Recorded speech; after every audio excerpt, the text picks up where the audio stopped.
Hello, everyone! It is time for another wonderful day of Vilmonic. We're gonna explore some new things if we can. We may revisit some old things if we can. But I think for today we're gonna try starting up a brand new island, small one, something tight. Oh, Station Dude, welcome!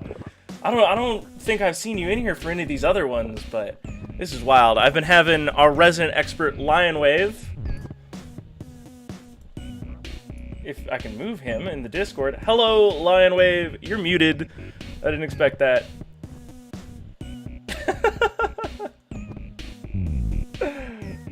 Anyway, I've had a resident expert in Lionwave. There he is. Now he arrives soon after I've introduced him, failed to introduce him, and I'm introducing him again. I've had a resident expert in Lionwave. There he is. Now he arrives. Oh, you're echoing. Sorry about that. Should be fixed now. There we go. Shoulda got you right there.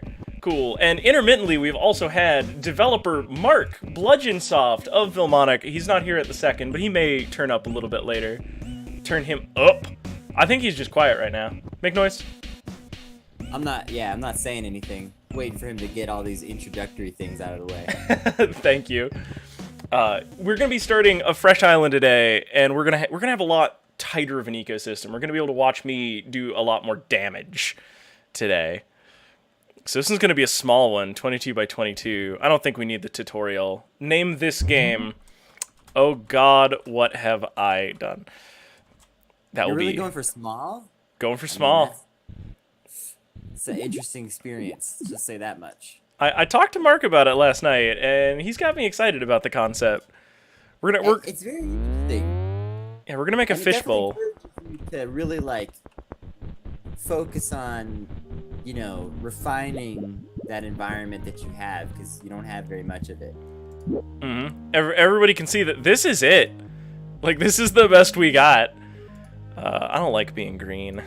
It makes me look too much like a zombie. zom. Nights, Wobbly's been playing on a much larger map, which is considerably easier in general in this game. Although it's okay to do a small map like your first time, just while you're trying to get a feel for the controls. It's generally a lot harder to actually keep a surviving or thriving ecosystem on an island this small. It presents a number of unique challenges.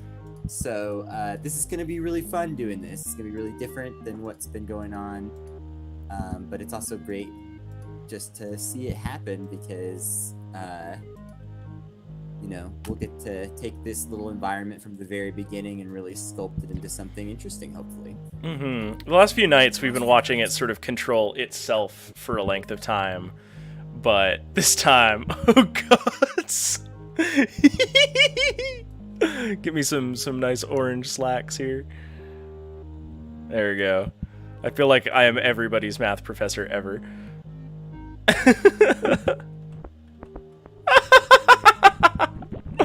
Alright, so this is it. This is our whole range that we've got here. I can shift like 3 tiles. So we need to build an ecosystem that something could survive in. And we've actually got some pretty reasonable... Yeah, it ain't easy being green. Some, I mean, that goes for your ecology as well. Like, you gotta be environment safe. So let's pick up all this garbage and bury it somewhere. First of all, I would recommend that you basically don't really think of this as an island per se necessarily, but instead just be willing to fill the whole map if necessary because you have so little to work with. Definitely. And I think that's going to be a big part of it today, is going to be weaning things off of water, is a project I would like to undertake.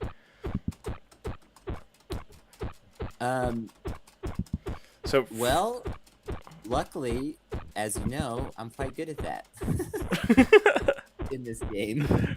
Yeah, but you ain't got the buttons. You ain't got control. I do. I'm going to ruin this environment. Me, Dio. Should be a hoot. But I will be here to chide you and remind you about what you should have done. And also to inform our audience of all the opportunities that I am neglecting. But we'll burn those bridges when we get to them. So right now, what's sort of happening is we've got these fungals down in the southeast that are spreading because they don't care. And we have a box of animal right there. And I'm not going to open it yet. Like, we're gonna try to change this environment. We're going to fill our pockets with some valuable resources before we do anything.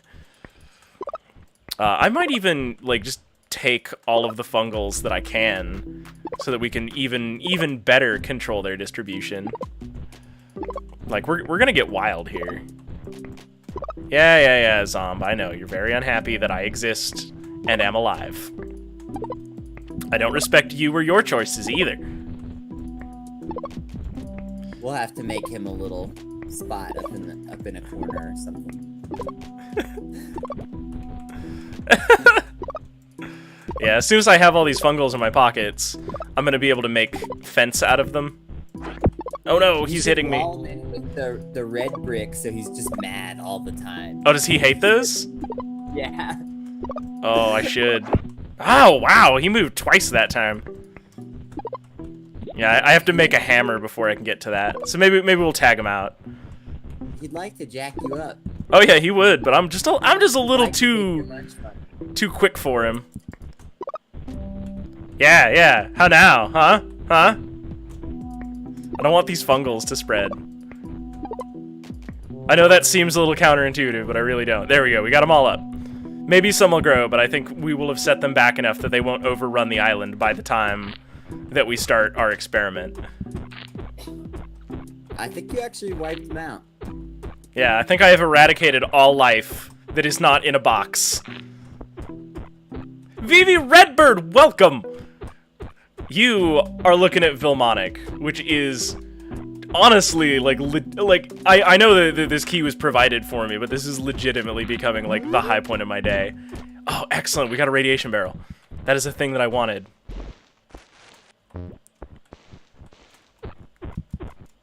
Good. I don't think I can dig up that wall with a trowel. We're gonna have to craft a few things. Yeah, you're kind of in need of a hammer. Yeah, for a couple of reasons. That blockhead notwithstanding. There we go. So we're gonna disappear up into a corner so we can get lost in the crafting menu. That zomb is really annoying me. I'm gonna be very excited to hit him with stuff. There we go. I guess I don't need that yet. So I wanted to make like a 2-lane freeway north to south eventually, or east to west in this. Oh no, a new zomb has arrived. Ah. All right, so we're gonna take a species of fungal here. Oh no, I don't want to totally eradicate it by doing this. Yeah. Yeah, we're gonna take half of it. We're gonna make some fences. We're gonna stick some zombs in fences. Oh wait, first we should build a hammer so we can control our zombs, because that's important. I am gonna have to make a little bit, I guess.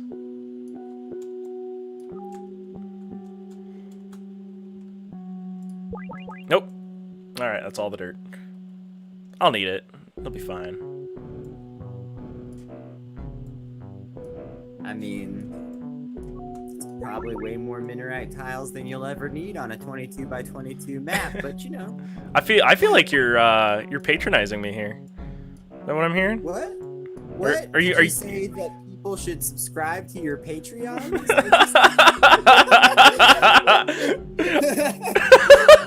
While true, I feel like we're getting off message here. That's right. I'm actually here to market for Wobbly. No, I'm actually here to insult him. I'll get back to that now. Well, I appreciate your involvement regardless. There we go. So we've just made a treasure shovel. I don't have any of those red bricks yet. We're gonna have to wait on that. So we've got a couple of different classes of shovel, and unlike most of your craft 'em ups in this game, you actually want to keep your old tools because each one is like a gradient of efficacy as opposed to a new gate to unlock, or a new thing that ungates content. So it's really, really cool. Actually, I really enjoy it. All right, so the tool system is very unique, and it definitely. The first time I played it, I expected it to be more like other games, where once you get the best version of a tool, that's it. And which was a little surprising to me because it's not that hard to craft anything. So I was like, oh well, this is pretty easy. Here, I've got the mega shovel, and then I used the mega shovel for the first time. And as you'll see when Wobbly gets one going, they just basically tear straight through the ground on the first dig. Oh yeah, that's just not always what you want in this game for a lot of reasons. Oh no, the environment! What did you do?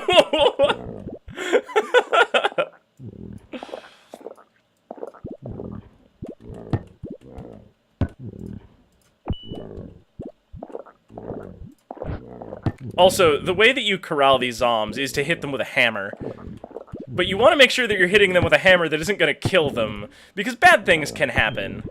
There we go. We've got them stuffed over in a corner where I can ignore them more fully. All right, let's focus on terraforming. Oh, you want to see some dirt fly everywhere? I can provide that. That is a thing that I can get you for the low price of $0. Capture zombs. What the heck happened? Somebody told me about hitting the space bar instead of chiding me for not knowing things in a game with very limited instructional resources.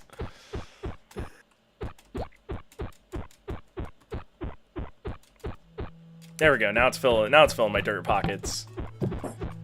So this shovel is really good at digging up treasure.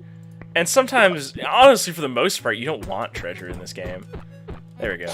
Oh, the trial is giving me a better I don't dirt know to why water he's calling ratio. it treasure when you should really call it junk. I mean, Because that's- I mean, one man's trash. Come on, come on. Try I mean, a it. lot of the junk is useful in some fashion in this game, but it also provides a certain amount of the game's aesthetic, in which like the whole thing has a little bit of like a subtle kind of like theme and story to it that's woven throughout the way that things are presented, and the junk is a part of that. Ooh, I just saw Mark hop into the green room, so I can bring the developer on air, and we can talk to him more about these things. So everybody, Let's get Mark back in here. yeah, everybody who has not been familiar with Mark, he is a wonderful fellow, and I'd like to welcome him on now. Hi, Mark.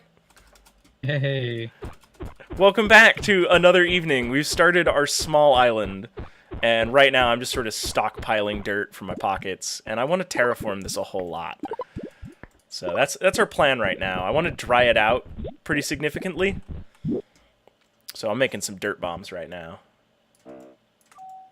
Once you get your dirt bombs going, I mean, this is such a small space, you'll be able to transform this quick. Yeah. And then You should we'll... tear down those walls and boulders, though. Oh yeah, it's coming. Don't worry. Don't you worry about nothing. I got this. There we go. We also have a ton of water bombs, so we're gonna be, you know, really taking it to the world here in a second. That is like about 55 more water bombs than you'll ever need, probably. In fact, I would be willing to guess it might be 57 more water bombs than you need. Darling, I don't know why I go to extremes. Too high. Haven't opened your creature yet. I have not. I've also extinguished all fungal life so that we can seed it more organically. Ah. So this is I'd really like to take this to task, you know? Irradiate the whole map. I was thinking about it. See if I can just create a creature from the word go that can only survive in radiation. Just you know, regular mutant stuff. So, if you want to make areas drier, you know, you can just keep dirt bombing the same spot, and then eventually even it makes boulders appear, which is a really neat little thing. Ooh. That'd be good to replace around the zombs that we've already captured.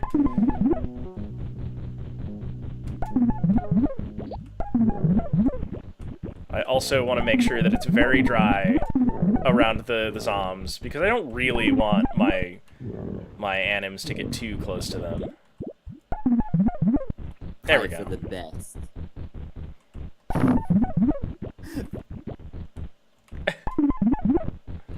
Just make a zom dungeon instead of an anim garden. It's a thought, actually. That could be fun. I mean, if you're going dry, you could eventually just have the whole place one big dungeon and see what can survive in that. We had some fungals that were growing on stone a while back. It was pretty cool. I think that you should definitely make like a little stone area on this map, because it's such a small map, and the resources are limited. If there was just like a little pocket of stone, it would likely attract something eventually. Yeah, we'll probably force some critters onto it. That water bomb is way too general for what I want to do, so we're gonna end up doing a few jumping jacks in the pond so our shoes full with water. Remember what I said about having something around 57 too many water bombs? Well, I can't hear you over all these jumping jacks that I have to do that are definitely not my fault for any reason. Not for any reason. Luckily, this shovel has a really good like dirt to water ratio for this. Quick note, you should probably pick a spot on the map, like one of the corners opposite the zoms maybe, and make that your like resource stash now, and go ahead and plan it well, because you're not going to want to keep adding chests or things like that to the map willy-nilly with it being so small. Well, you can push them around, Yeah, that's true. so I'm not super concerned about it. I mean, I know that you're the expert and I should be listening to you, but you know. No. This is how the game works. I give advice, you ignore it, and then later you go, oh, yeah. Oh, you told me about that, didn't you? You warned me about stairs, dog. You tried to tell me. And then Mark, he's the wild card. Sometimes he gives you secrets, sometimes he tricks you. Yeah. Like the zombie apocalypse there. That may or may not be at least slightly related to why we're doing this now. This is looking good. Yeah, a nice river. Yeah, and then I wanted to make like a reservoir, and then I wanted to pollute it by shoving a barrel into it and around it. So drinking the water too much means get mutated. Yeah. Yes, zombs can cross water. They just don't like it. Yeah. That's kind of a Biggest shovel makes rivers pretty easily too. It does. It's almost like we could have probably been doing that instead of just collecting the water. I may not be good at video games, guys. Like, you know, I'm just thinking out loud here. I think it's the foo strategy is like a thing that some devs talk about, where people figure out like an optimal way to do things and then don't deviate from it too much. I'm not one of those players because I don't do step 1, which is figure out the optimal way to do the thing. There we go. I'm just gonna leave that. You may have stumbled on it anyway. Who knows? All the other guys playing it, they probably know. There we go. So we got like this nice wet area here. I'm gonna put a bunch of dirt in surrounding it.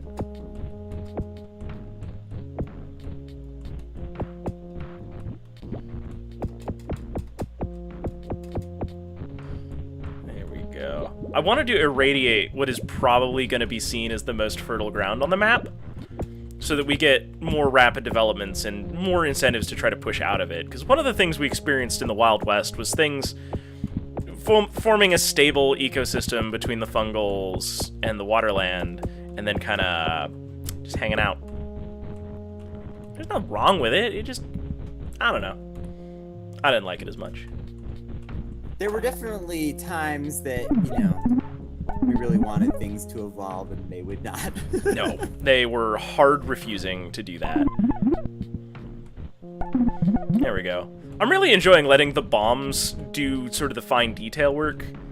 I think it's definitely making the environment, if not genuinely more organic, but like look it.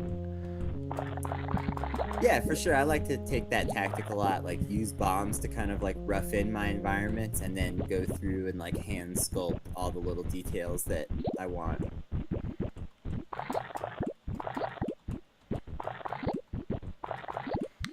There we go. We've got a little bit of this here. And then it's time to talk more littering actually. 1 second. There we go. Yeah. just throw everything in the lake.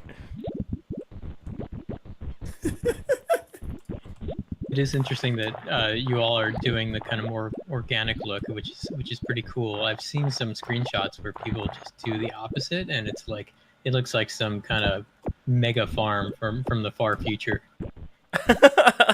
Interesting that we're not going that direction here. I think it's cool though. Let's see. I wanted to make an oxbow.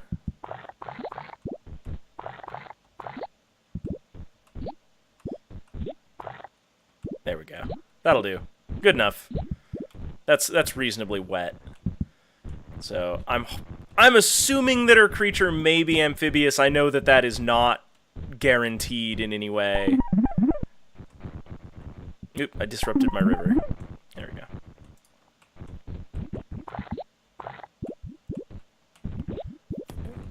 This is looking pretty alright. Yeah. Put some more water in here. I know it got a little glossed upon. Yeah, you need a few drinking pools in that area for sure. Yeah. Right now there's kind of a very large jump to be made over here too. And then down here by the zombs, probably put a little bit more water in. I mean, I actually think you should dry the map out more overall. Overall? I would, yeah.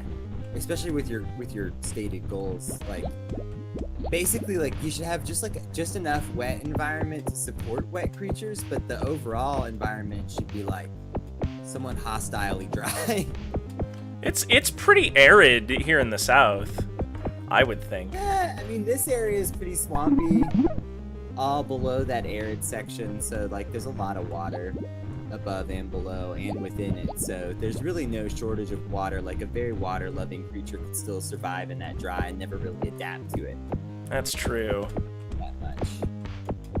Yeah, I'm kind of expecting to see things move between these regions. Maybe not a ton, but some. There's a little bit of vignetting in the corners of the map that is sort of disrupting my understanding of the depth at times. But as soon as I see them next to each other, I go, oh, all right. Yeah, I get it. I need to throw this radio into the water, too. Where's it at? Where's it at? Where's my dirt? Buried. There we go. Okay, so we've got a bunch of water, we've got some radiation pools, and we've got our first creature here. And you know what? I am gonna fence off like a little base camp for myself.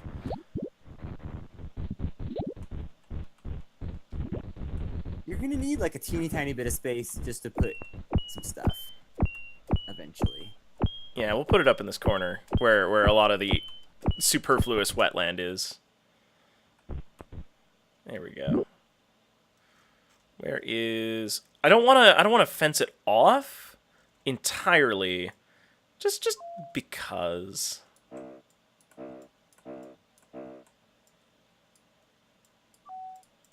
There we go. A little bit of floor.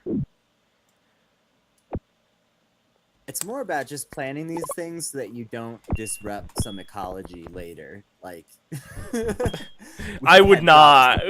How can you accuse me of doing something like that? He says as he builds it straight up to the river. There we go. That should limit the access, if not prevent it. Let's push this box over. Can I? Oh man. I think it's time to plant some fungals, probably.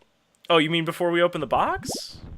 Yeah. I don't know why I would do that. We've got a lot of green fungals. I like these ones with the spores. I want them to succeed pretty reasonably. You should get rid of those gardens. You don't need them. Oh, in the middle?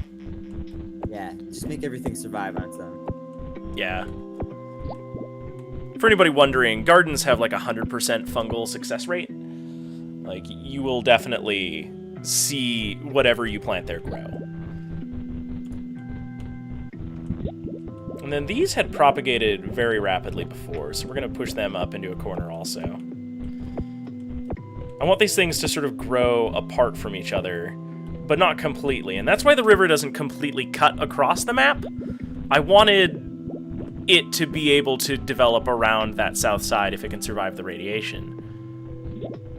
Oh, all my stuff up north died. Yeah, Oh. it looks like those are pretty water loving. Yeah, it's possible. Phantoms will spread spores across rivers sometimes too. Oh, that's so cool.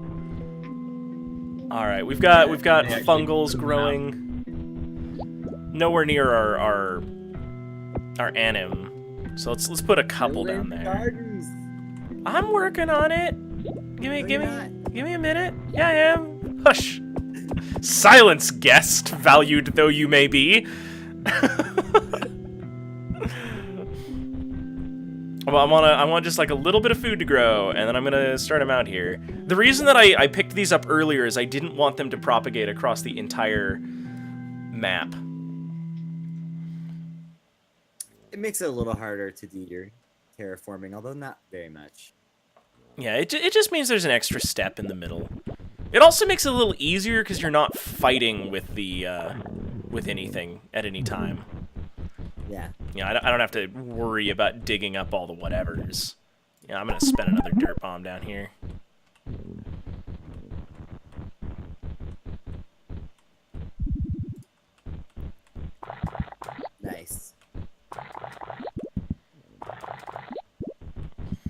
There we go. So we've got food that is beyond the arid range. We've got water as a stepping stool. We've got food that is near all of the wet sources.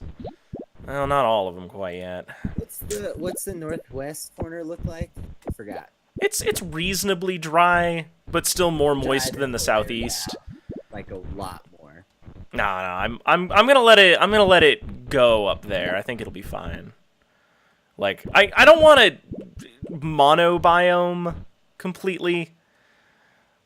Like I want to be able to observe with relative efficacy the way most of this is going to develop organically. At the very least, you might consider putting a few more boulders down in a few areas to create more constriction on the map, especially at the top. Well, we've already got a temperate loving fungal, so we're doing that right, which is good. Nice.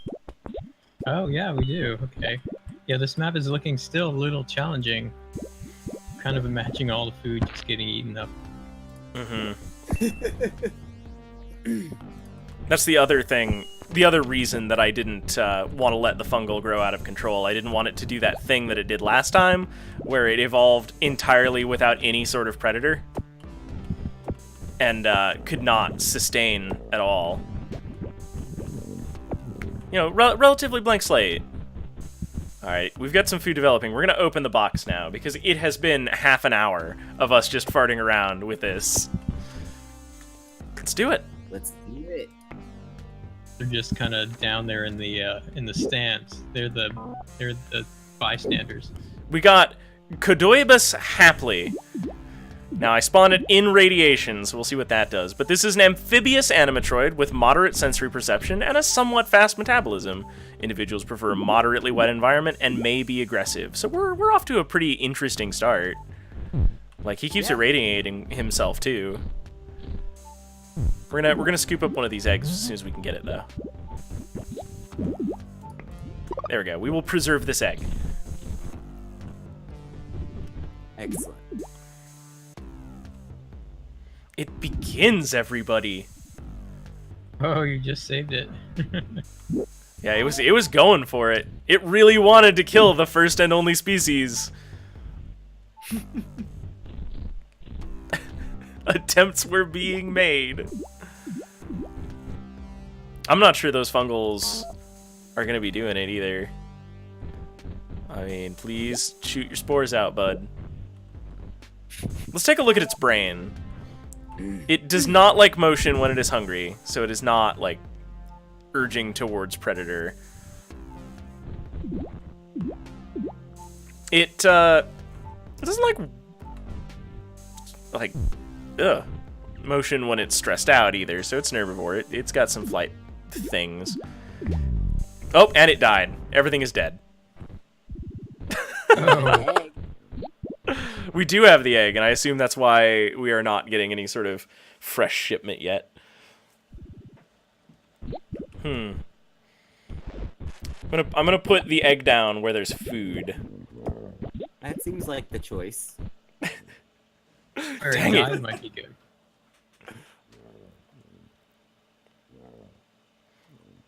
And we'll see. I thought you were gonna put it up by like that river bend where there's actually stuff growing. Nope. You might want to put some of the marsh fungs over there. I'm already getting into the actual gameplay here now. It's probably a good idea. Oh. That one likes the ground. Dry ground. What are you doing? Oh, that one likes the Grab dry ground? What? Fungal, It's and throw it on fine. the dry. It'll be alright.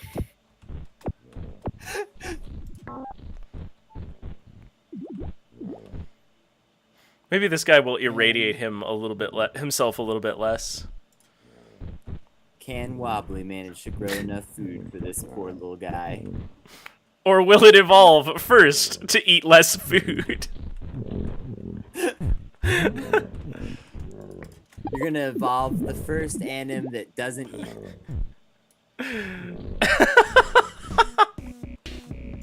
I feel like that would be very viable. take that egg up to that river bend, maybe. I wanna hold on to it if I can. I want to do that thing where you hold on to an egg for a while and then reintroduce it later, but first we need successful species. There we go. We've got a second egg out of it.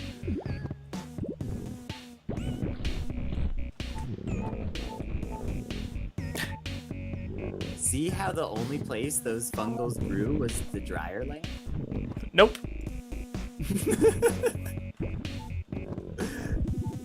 Didn't happen.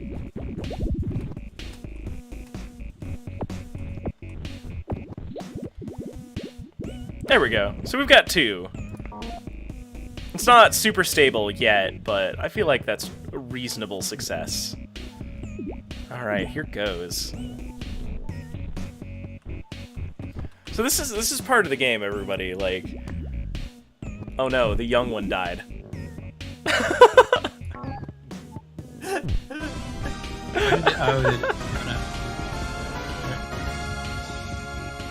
These small islands are way harder. Thank you for the follow, Kikator.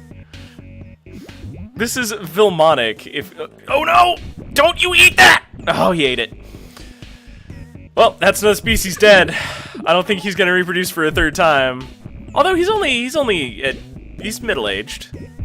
Although he can't find any food anymore, so because the fat fuck decided to eat all of it and his progeny. God dang it. No, don't go away from the food! You idiot! You might want to gently shove him towards the supply.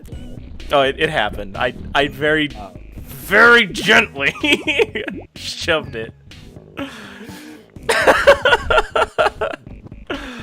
Okay. So we're lucky that some of those fungals, the Doamarum leaqua, survived. Hopefully they will learn the lesson and poop more spores, so that we can use them as a food source for a single herbivorous life form. Ah. Fungal life is starting to take off in a few areas a little bit. Oh man, another follow. Vulcan, thank you. I appreciate it. All right, let's see if these two outcompete each other finally again. We're still at Cadoibus Hapley. I got some sody pap. I got some sody pap. You know, I had like a whole list of really good questions for you today, Mark, and I have just forgotten it at my workplace. So I'm going to try to remember them over the course of the day. I, too, am definitely a robust note taker. And I'm lost without them. Ugh. For you now, that's a little more comfortable. Yeah. And we could take one of these eggs, and we could transplant it. And put it across the way, like near the dry stuff. So let's give that a try. See if we can get a little bit of divergence going. Because it's still reasonably moist down here. I think we can coax them into taking the jump north. Or maybe they'll just follow the river, I don't know.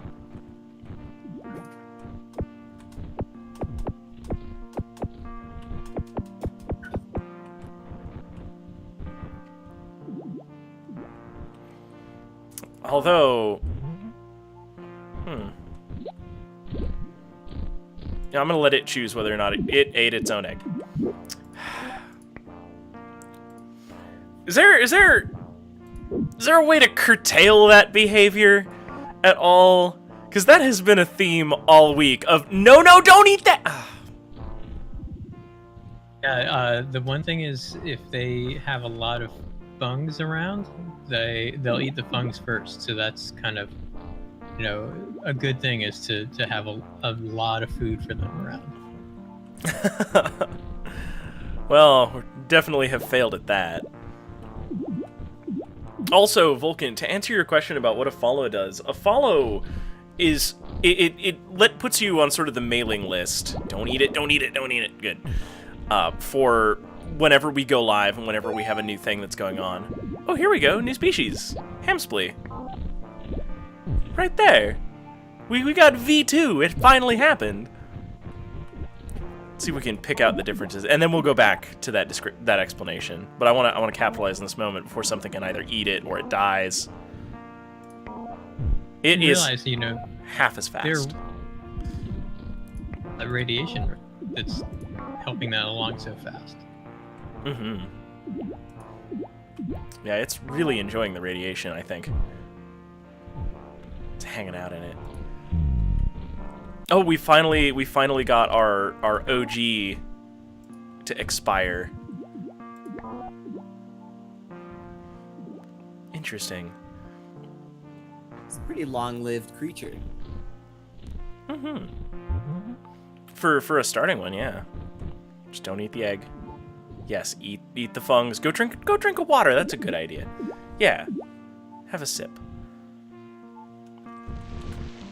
But yeah, the follow puts you in the line to pick up whatever we're doing next, whatever new and exotic and interesting thing we may have in store for you over here at the Wobbles channel. It also sort of just expands the community and lets everybody know that, hey, you know, this is some stuff worth watching. You know, keep an eye cast this way.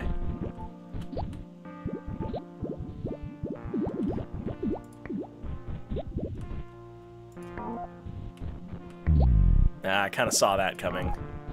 He was migrating awful quick.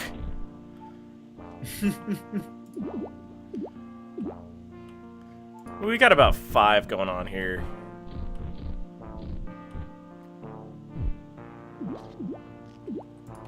Yeah, okay, Hamsply. Okay, good. I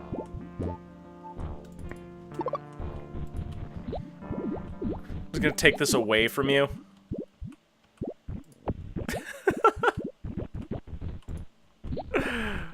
So our guys in the southeast are really, really spreading quickly. Yeah, that area is, like, popping. Except for fungals, I notice. We've got 6 creatures down there and, like, 4 fungals. Well, there were more fungals, but the creatures boomed, and now the fungals are gone. I think this one is making the jump north. Maybe. The problem is you can't adapt these creatures to the dry unless you adapt the fungals to the dry first. I was kind of hoping that they would do it at the same time. I wanted to see if I could get the anims to force the fungals into drier places. But we're sort of look at them explode outward from that corner. We're definitely seeing a little bit of that. Yeah, they freaking migrated out of there. I wasn't able to save 2 eggs in a row. Yeah, I don't know how successful they're being without. Stop it, idiots! Sorry, that's really frustrating me.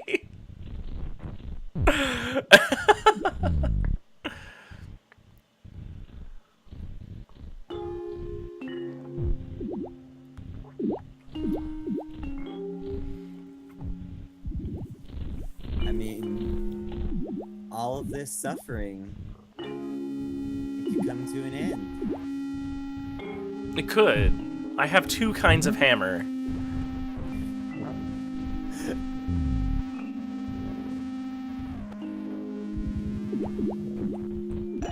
Oh! Let's keep looking at the notes. Yeah, we're 2 for 2. Those Hapley sure like to eat. Which you'll notice that the Hamsply have gotten much smaller very rapidly. And I think that is to their benefit. Yeah. Ooh, we've got him back down in that radiation pool.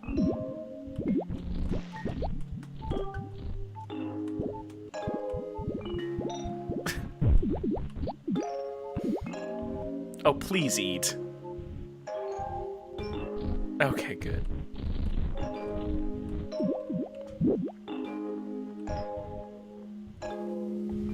There it goes. Alright, I'm happy now. Let's take a look at that bone structure.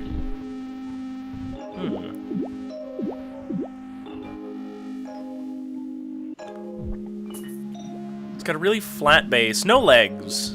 So it seems to be like some sort of a monopod, I think. A couple of little limby things up top. I can't tell if those would be arms of some kind. Manipulators. It's really a weird one to have as your kind of best species too. Yeah. Yeah. I assume this would be like a centaur of some kind. Oh, that's what it was. I was thinking more about the correlations between this and Dwarf Fortress in that sort of, you know, in the way that information is spread by the game. And Right. I was wondering if like a more robust description thing with some qualitative features, as opposed to these like very quantitative scientific ones, was maybe in the works. What I'm asking is, would I cuddle this creature, or would I put it in a terrarium? I mean, some of that is, you know, kind of up to you. Yeah, like, give me some examples of what you think the game should generate. So, specifically, like, one of the things that I was thinking about was just the sheer variety of, creatures that terrestrial could describe. Because amphibious definitely brings to mind the idea of, like, frogs, you know, or that sort of thing. But a terrestrial creature could be anything from, like, a very moisty little gecko to a big fuzzy horse or an elephant. I mean, everything here is laying eggs and is largely asexual, so I assume that these things would trend more towards, you know, lizards and things. Oh, have we had another die out? Yep, we did. Efficiency, Right. negative 33%. Let's try up here.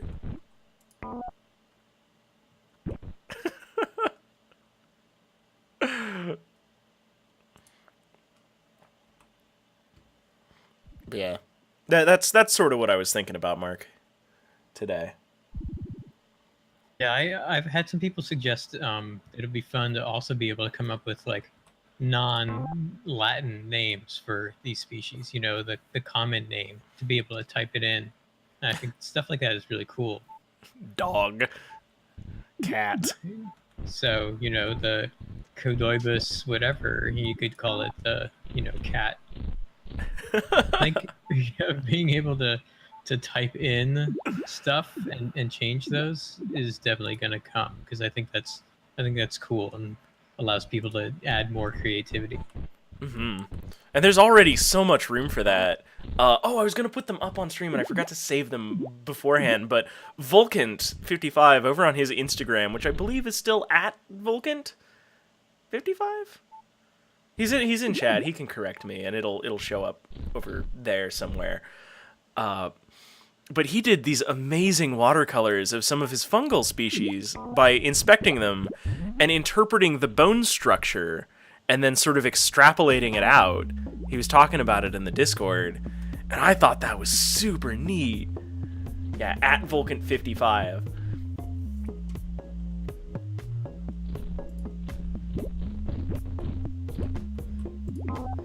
Come on, Cadoibus Hapley. Don't eat it, don't eat it, don't eat it, don't eat it! Oh yeah, that question, Vulcan, that question's a really good one. Why do some different atoms of the same species look remarkably different sometimes? And the reason there is species designations are kind of hard, and what I'm doing for the most part is it's this idea of genetic distance, is where once the genes kind of diverge enough from their species, or the first of their species, then I decide that that's a new species and I give it a new species name. So it's definitely genetic distance for the most part. There's some check for morphology, so the shape a little bit, but much more the genes. So a thing that I would like to point out, Earlier, I stated that I'm trying to get fungals that will reproduce a little bit quicker, and earlier it has been said that the more spots that they have, the more rapidly they will produce. I'd like to draw attention to these little dry guys and how more pronounced all of their polka dots are getting. Like, it's clearly working a little bit. Just having these waves of creatures come through and nibble on them. Oh, that's another really specific question.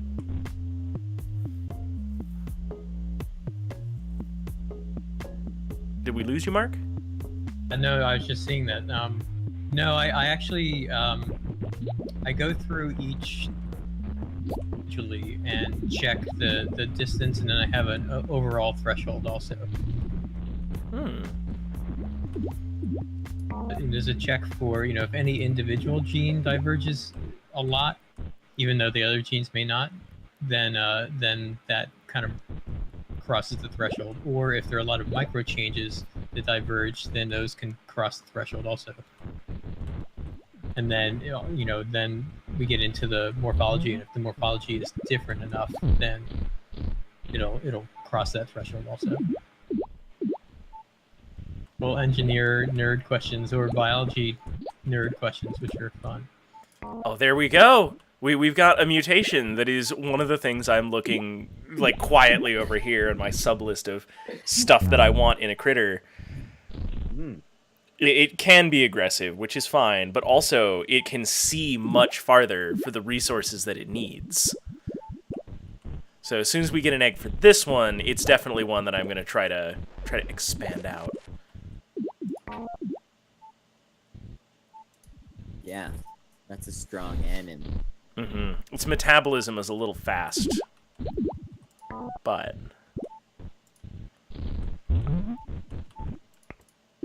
all right. That somewhat fast metabolism surprisingly has not gone away, even though you would think. Yeah, but we're also starting to get fungals that may be able to better support it. Evolutionary beneficial situation. Yeah, some of these fungals are getting stronger.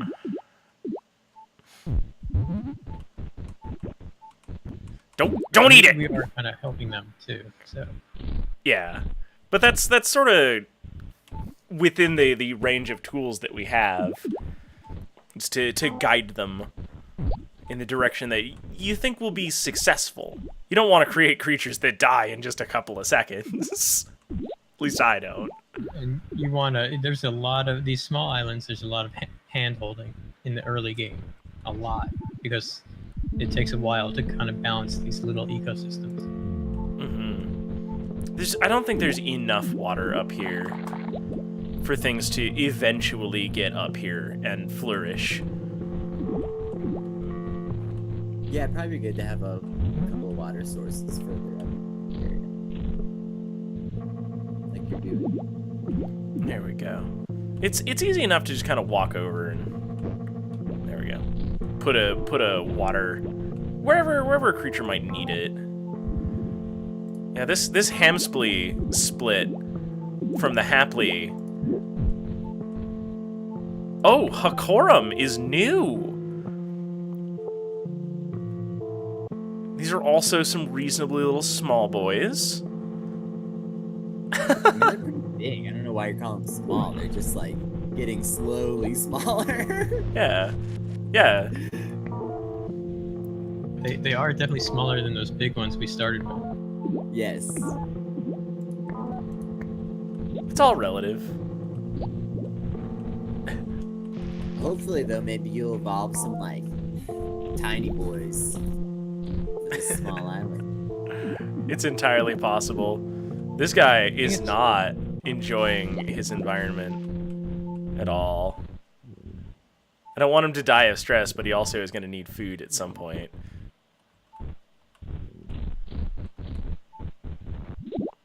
Oh no! Our Northy boys with all of their good eyesight have died. No! Dang it. Northy boys! They couldn't see their way out of it. I didn't see it coming. As soon as you get a chance, a really good tool the fungi burger. Oh yeah. I need a little more chromatic aberration in my fungals, so I should probably start being a little more selective about those. Boop.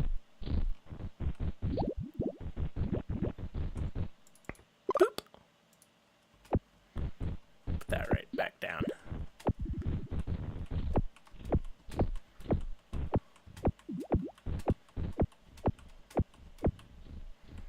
Let's try to get these ones with the orange spots and see if maybe we can get them to turn into a yellow fungal in time. Don't eat that! No! All those spores just like died. Yep. Yeah. Oh, yeah, that's interesting. You grabbed it from one in the dry area, right? I did. And they are not feeling it. They want it moister. There is a slight variance, so... I guess you happened to pick the wetter variant that was coming out. Yup. So Man. you can always just make one little farm plot. A farm plot? That sounds like cheating. Yeah, in a way. Here we go. Oh yeah, sure enough. You can see them over here growing out a lot wider and a lot flatter this time. It's down there. Maybe I should just take up ranching or farming instead of ranching, because I seem to be a lot better at one of these things. Oh, here we go. Ooh, one in the south there. Yeah. I ran out of eggs for the north ones with a good perception, unfortunately. I exported them, but I don't think I'm going to plug them back in. Core with this game.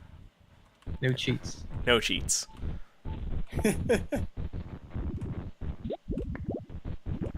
Yeah, I feel like that's an allowable tactic, but it's definitely cheating. Oh, yeah. Don't eat your young!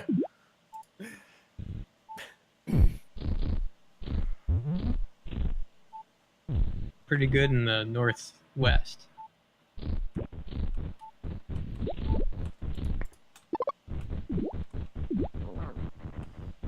Yeah, we're starting to get some stuff. They're starting to look sort of like they belong in the Mushroom Kingdom, with having faces and all that.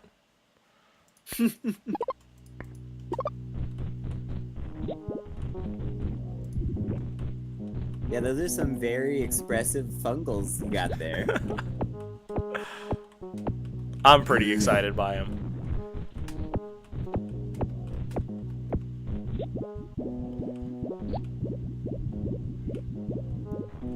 There we go. Now we got some reasonably stable ecosystems going on.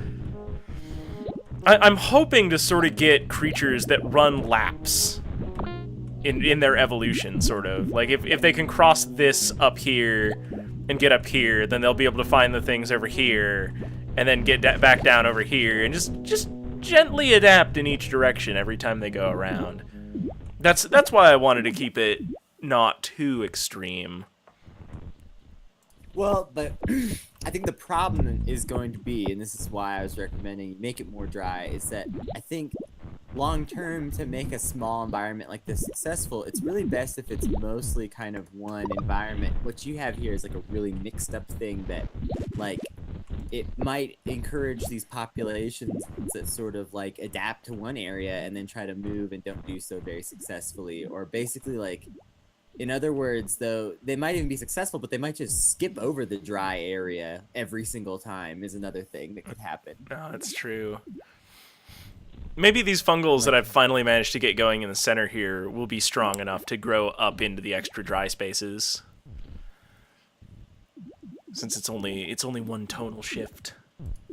I'm just saying, even if the extra dry spaces adapt to have fungals, I'm not convinced that an anim will ever adapt to those drier spaces significantly. I think they'll just sort of pass over them in a migratory way, which could be kind of interesting too. Yeah. See, this is one of those things where like neither of us has a perfect answer. We've both got our hypotheses, and all we can do is test. Well, I'm doing the testing, so we're testing my hypothesis, but you know. That's what getting your own copy of Vilmonic's for. Yeah, that's cool. I mean, that's totally in the spirit of things. You know, it's always one test after another, or experiment after another. I should have actually made this island a little bit smaller, so that I can just see the whole map at all times. Just pay attention to these little boogers. Smaller? Yeah, smaller even. No. Yeah. Extreme. You know, you could also make the top, the northwest all marsh. So you have like 2 biomes. 2 feuding biomes. Oh, look at him. He's got horns. He's amphibious, so he's like some sort of like a really moist goat.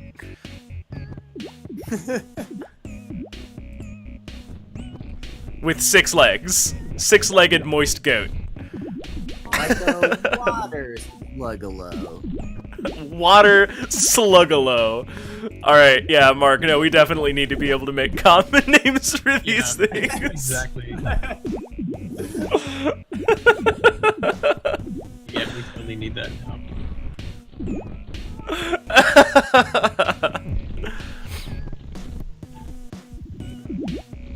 Look at him go.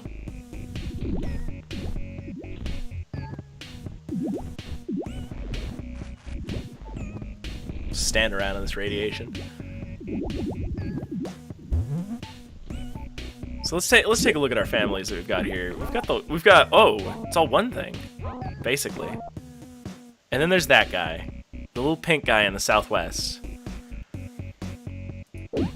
So the image that is displayed when we are inspecting a creature is occasionally different from the actual representation that's on the screen. Is that just as they age, or can that be used as sort of a health indicator for the animal?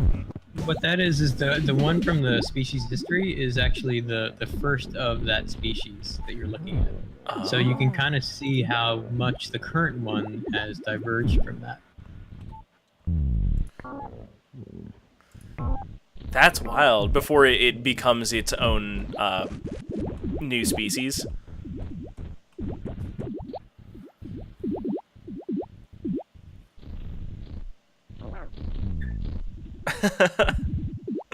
Oh, they're starting to fight over food. Oops, I didn't mean to. I'm sorry. Excuse me.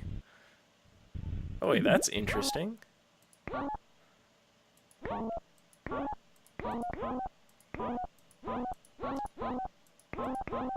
Oh, that's interesting. We've got the Hakorum and the Akarum, and that's the divergence, actually.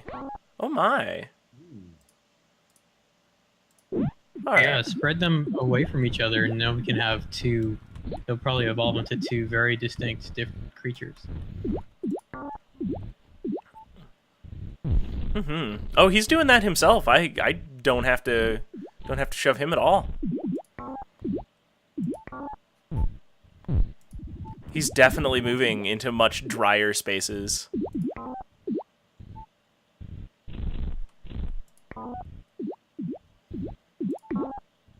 That's really exciting.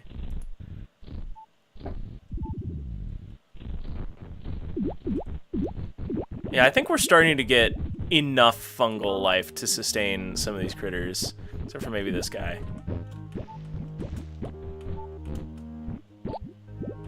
There, go eat. Don't die.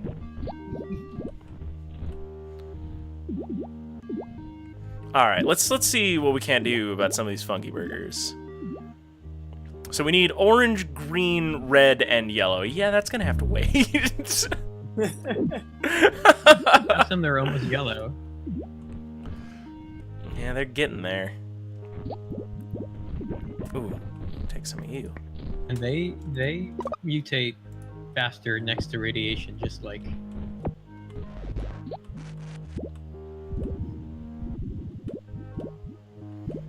Yeah, our pond is Really pretty need to make irradiated. more of an effort to spread the fungal spores around right now while things are still so shaky. Yeah. As much as I would like these things to sort of be their own boss, I don't think they're ready for that yet. If you want things to be their own boss, play a larger island. I'm still learning. I'm fine. Like, what, four days into this, I think we are? Right. And I'm still, like, discovering new and exotic things that this game does. The expert level. Yeah. Just because one of us is good at animals and the other one is an uncaring, insensitive person to the beasts. I mean, you said it. Oh yeah, definitely. I'll own it. I'll wear that unpleasant badge. There we go. We got a ton of fungals now. Why are you hiding in that corner? What possible benefit do you think is for you up there? Here, have some moisture and some food. What else do you want in life, you idiots? Come on. It's also our only remaining creature, I think. Yeah. Wow. Oh no.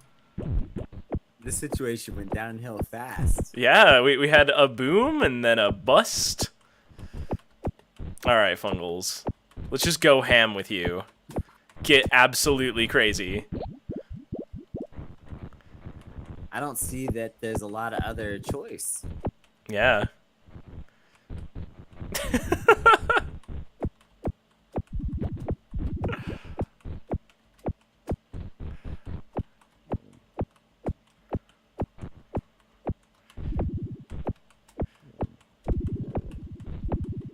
Come on.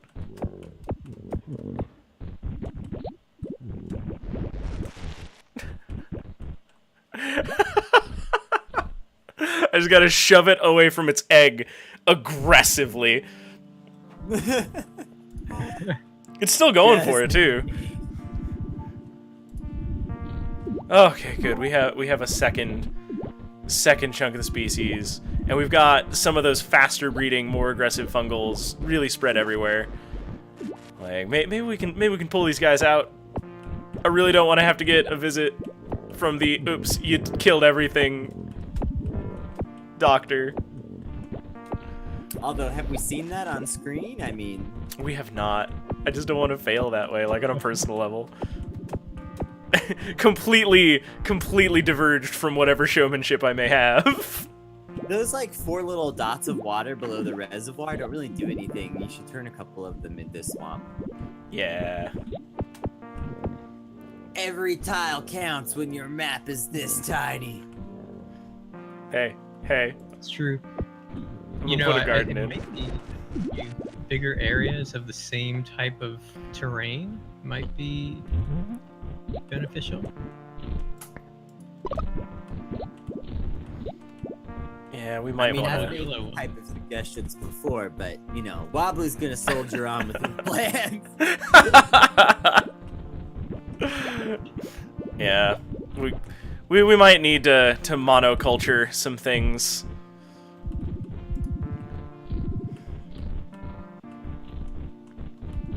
It's not Those too. yellows. Craft with it. Say again. Those yellow mushrooms. Oh yeah.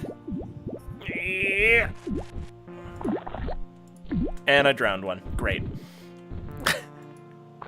Damn it.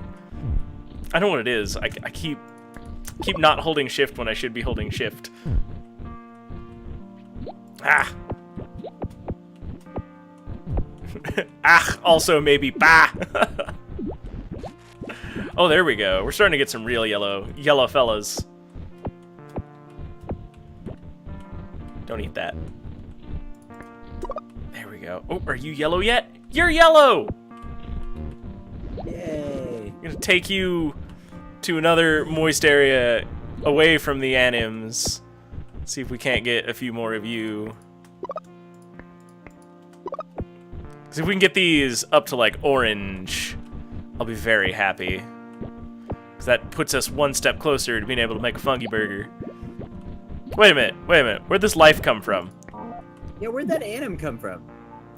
He wasn't there a minute ago, was he? No. I must have just been hanging out down there.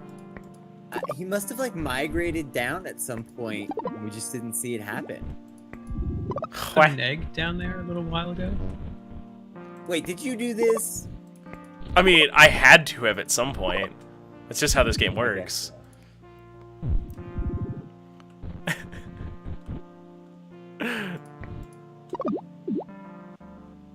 Alright, so we got a bunch of yellows. We've got a whole schload of green. What else do I need for those fungi burgers so I can start feeding these animals? We need red and we need orange. So we need to just keep going with these. Try and push them down this line.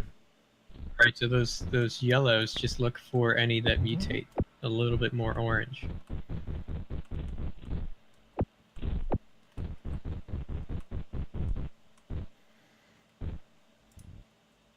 What's going on in the northwest? Let's have a look.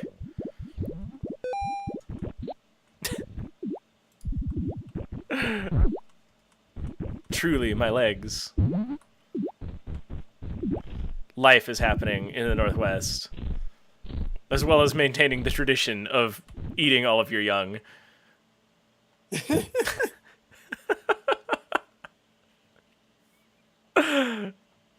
There we go. All right.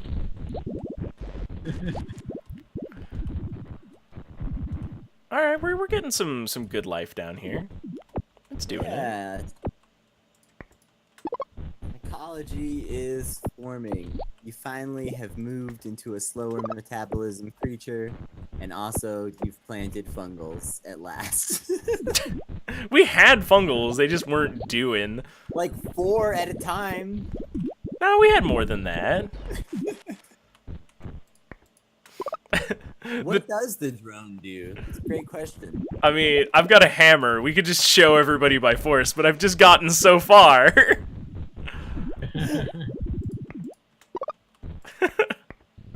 Most people who play the game will find out soon enough what the drone does.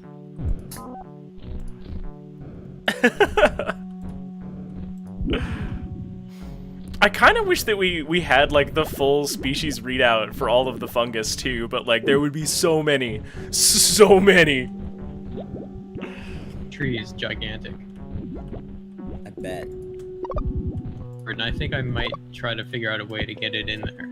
Oh man, that would be super cool. I'd be all about it.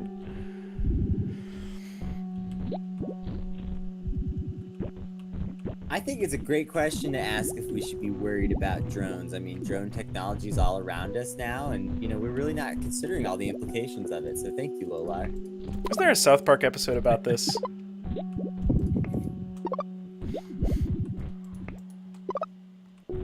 Ooh, this is a new color of yellow. Or on the red side. Mm-hmm. I'm trying to encourage them to grow in that direction, because up in the northwest we still got the nice yellow, which is fine. Oh, Lolar just had the drone appear in-game. You fly over? Yeah. Did he comfort you?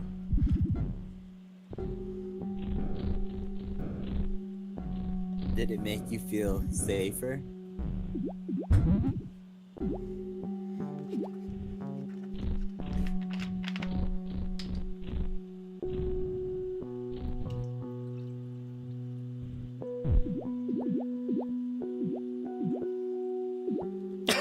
He circled me like sailors at a bar, eyeing whiskey. I mean, that's a pretty far metaphor to reach just to say that you're a tall glass of water.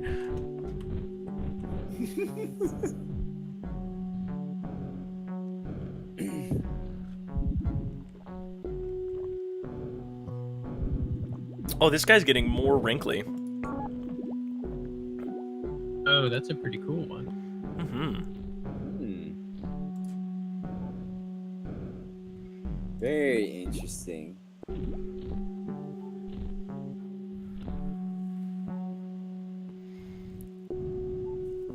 No legs. That's super popular here. Yeah. I mean, I guess that the landscape is reasonably tight for the most part, but yeah, no, these are not particularly mobile anims. Legs are overrated. Who needs them? They can't see well either. Yeah. Eyesight's overrated. Who needs to see? Is that an orange one? I think it might be real close to it. I'm waiting for it to do its fungal spores, and then I'll scoop it up. I think it's still in the yellow spectrum, but... Right. Alright, it's at max ripeness. Doing it. Nope, still yellow. But it's a real strong kind of yellow. A real strong kind of yellow. I'm gonna get some of these Please. green ones from away from near it. I feel like maybe they're detracting from our experiment.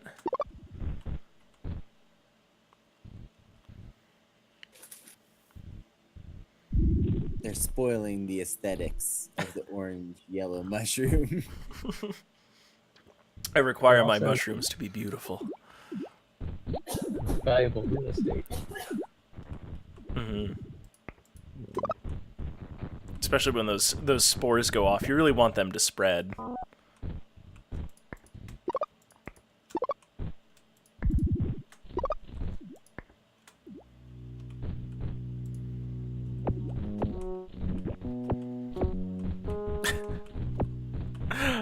I'm really enjoying the soundscape of all this.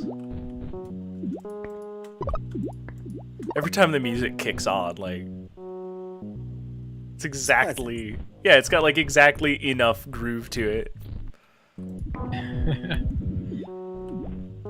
Oh, that might be our first red right there. But you need orange. So, you know. Well, I mean, all right, I'm gonna start asking you an art question here, Lion. What is between red and yellow on a color spectrum? It's purple. Accurate. If you're feeling a little sassed right now, you definitely should, because that was sass. I'm just saying, if it evolved from yellow to red without giving you a solidly orange fungal, then It's just as good. it's just as good. He'll be fine. He'll be fine. I mean, you're the one who wanted the fungi burger, you know? This incredible experience. Mouth-watering, some would say. Well, we gotta make sure that we can have the fungi burgers so that all the life can eat, you know? Otherwise, they'll keep starving. You have to have fungi burgers. You have to have the burgers. Welcome to Fungi Burger, home of the Fungi Burger. Can I take your order? Can I fung your burger? Everything's doing pretty good up in the north, so it's like Honestly, life is doing pretty good all around. I'm really impressed. kind of seat of the pants, but now it's looking kind of a little more stable. Yeah, I've heard that one before. Oh, here we go. We're starting to get a little more saturated. We're getting there. Oh, wow. Life finds a way.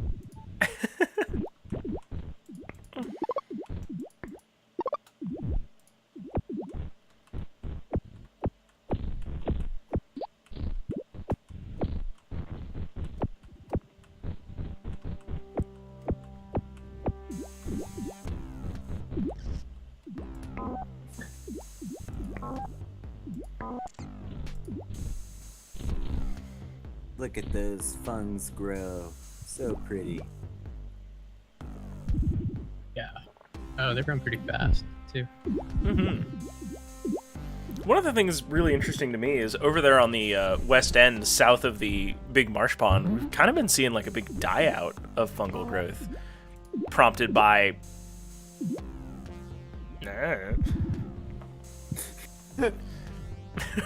I was looking over there too, and everything just kind of started wilting away.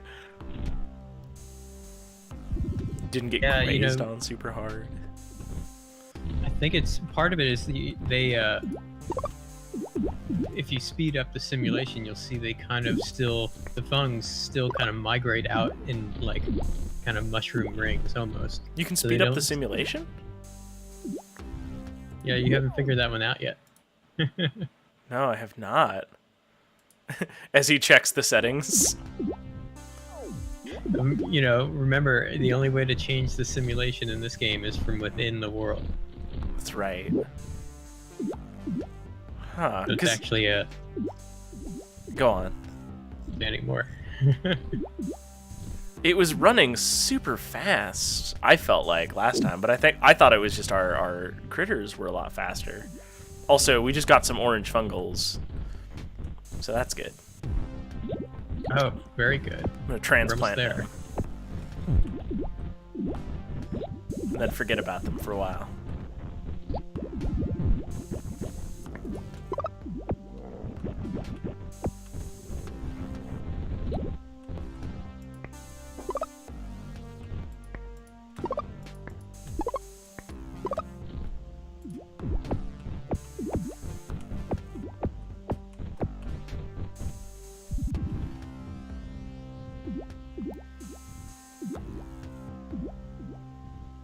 I'm really enjoying that if you want to successfully make some of these items, you're going to have to sort of come to terms with what it means to interface with a few of these systems like really directly. Like, it would take a pretty extensive amount of time to successfully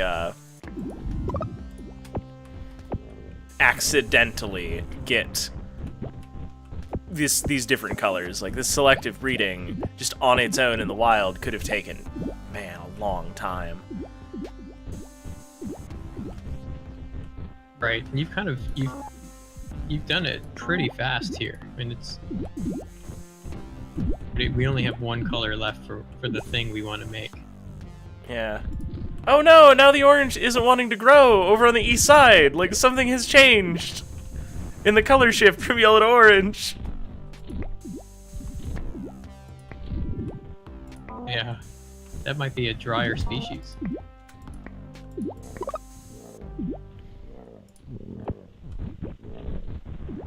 Sure enough, you can see them growing on the dry.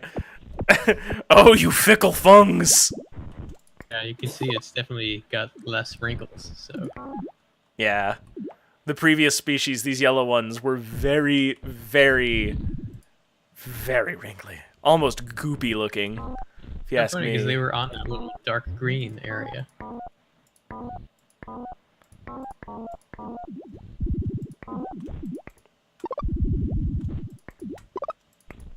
Oh, that's starting to... Oh, I think that's red.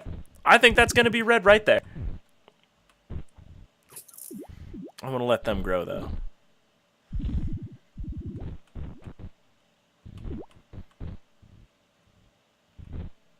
Yeah, that red one might do well in the desert, too.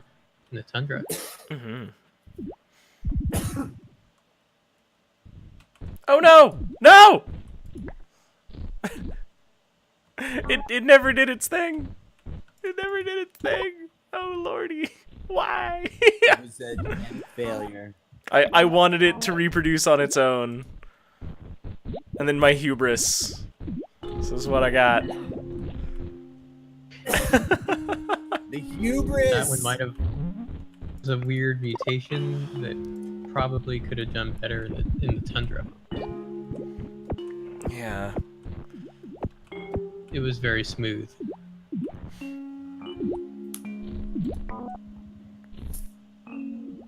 This one is much wrinklier. I kind of... Huh. total. Oop, there we go. We're getting another one. And I think it is also very smooth as well. Little more hydrated. We're gonna pick it up now, so I get like 5 of them. 5 of the suckers. Farm one.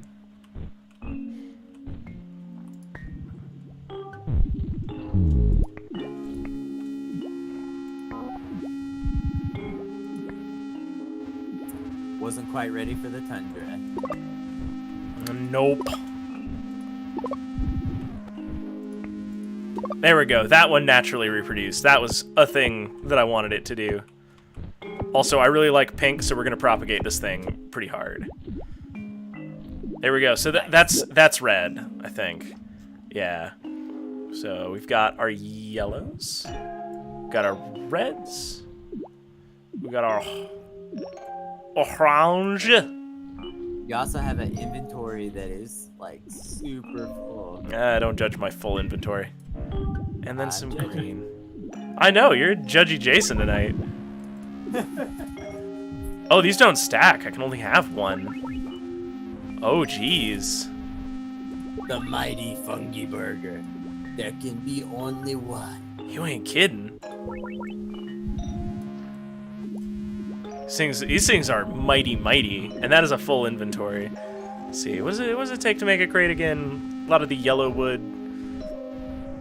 So we need yellow fungals and wood. Right.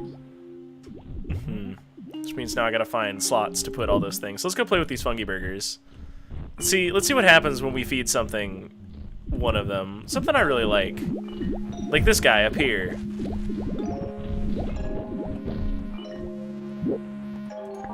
So we're gonna observe him. Then we're gonna shove a burger at him.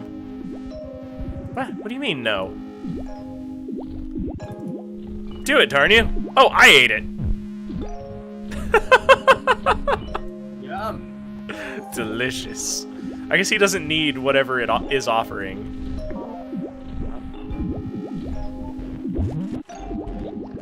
I bet we could feed a Zomba fungi burger. I don't actually know about that. That's a good test.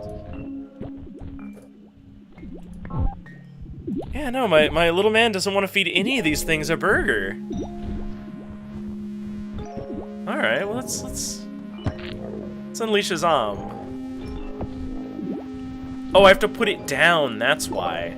It has to choose to eat it on its own. Fine. Back in the hole. Now that we understand more about how these fungi burgers work. Oh, you zomb! It's too smart. You've unleashed the horde. What have I done? Yeah, smarty. Man, I am ashamed at how hard he knew what my game was. All right, let's put this fungi burger on the ground then. We'll put it between these two, because I really like the way that they look. Then we'll stand on the next available source of food. Oh wow, it really doesn't want the burger. Like it was pretty adamantly against eating that fungi burger just now. Interesting.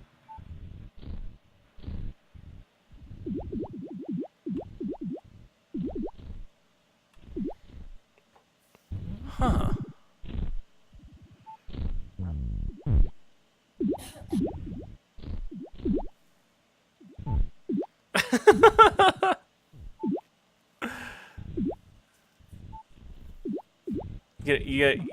I mean, I'm gonna stand on this mushroom. You are not gonna get to eat it. You're going to have to eat that fungi burger someday. Young man, I will sit on this fungus until you eat that burger. You clean your plate. You Cadoibus Hacorum. You know it's in trouble because I busted out its full name. It's kind of finding enough food elsewhere.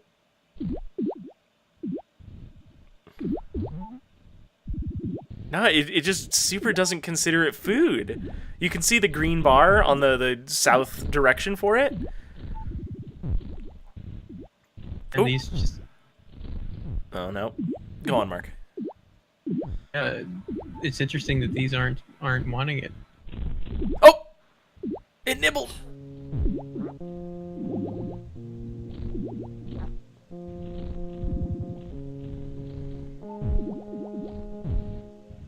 But it only nibbled, it didn't eat it. Huh. Nutrition is all the way up. Yeah, well, it's getting hungry now. There we go. Oh, hey, we evolved some arid fungals. That's good. Oh, wow. Burgers last a while. Yeah, no, it doesn't need much burger. Like, it's just a bite. Just a little bite of burger. That's all it needs. Yeah. In areas where you're having a hard time getting fungus to grow and everything, those can be useful.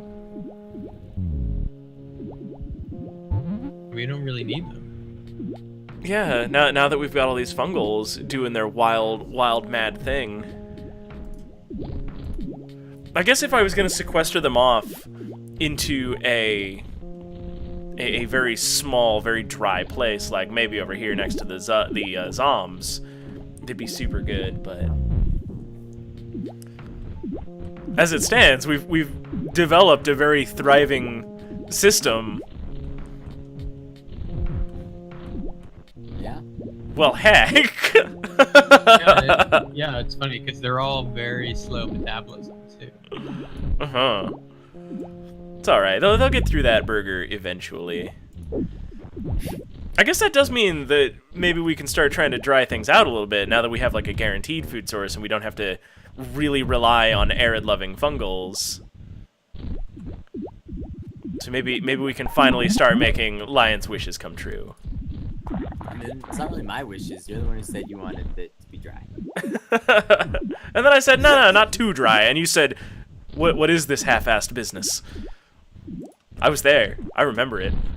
Yep. Oops, I did ate the say burger again. I gave some kind of dramatic speech about whole measures. Yeah, something like that. And then you chastised me for going too far. I remember that last stream. Oh, look at this guy. How weird is he? It's a very wide, very wrinkly fungal. Also very short.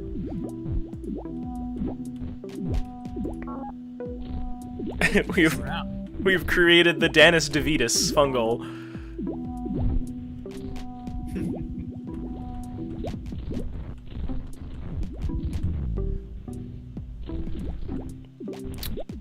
We're seeing like a huge explosion of life, and I'm a little bit concerned about our fungal populations. Yeah, it seems like your food sources are not quite keeping up. Yeah, maybe they're gonna need those funky burgers after all. Ooh. Oh, we were trying to make some crates though. Start putting these muskus shrooms in. And like, I don't think you need to carry around 10 doors all the time, for instance. These doors are very important to me and my family.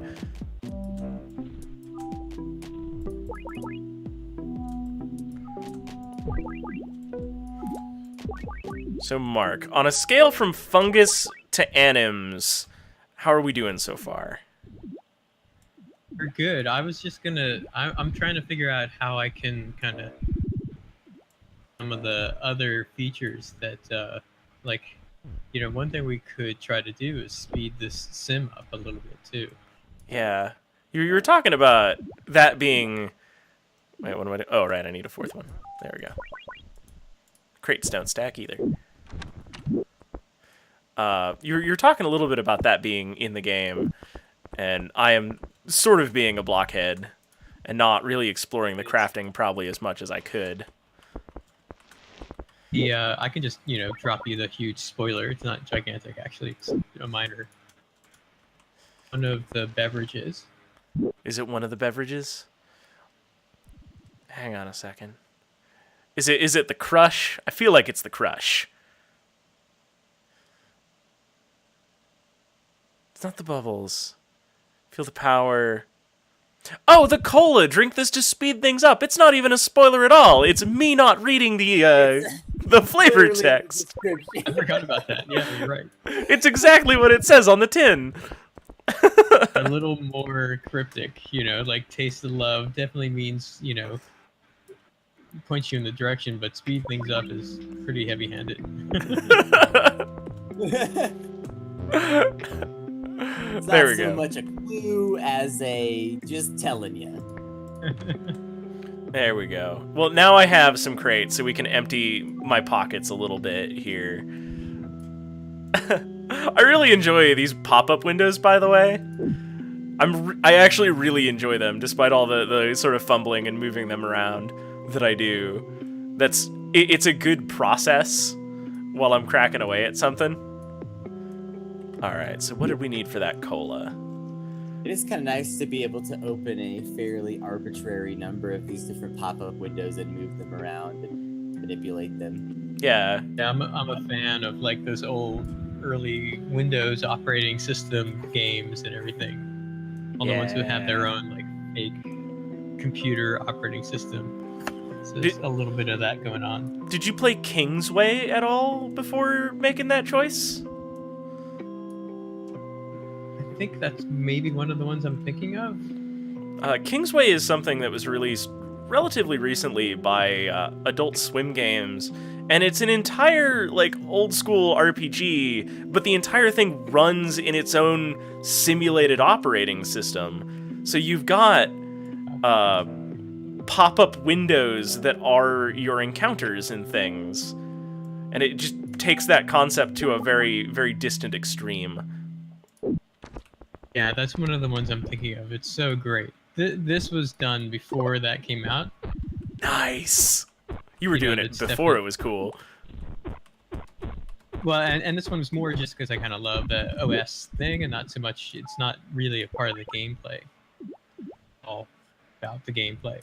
So Yeah. All right. Well, we have 8 of these colas, so we're gonna chug one of these. Whoa!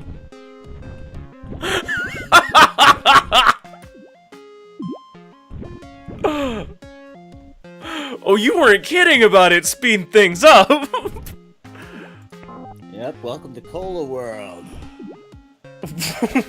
Whoa!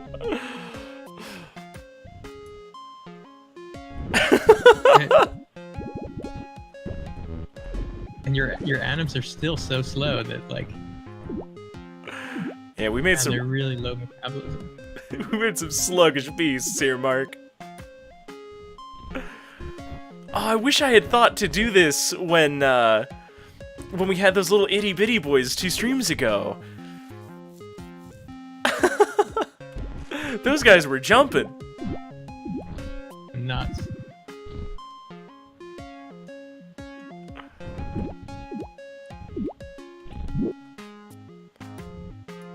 Let's try things out a little bit more. Again.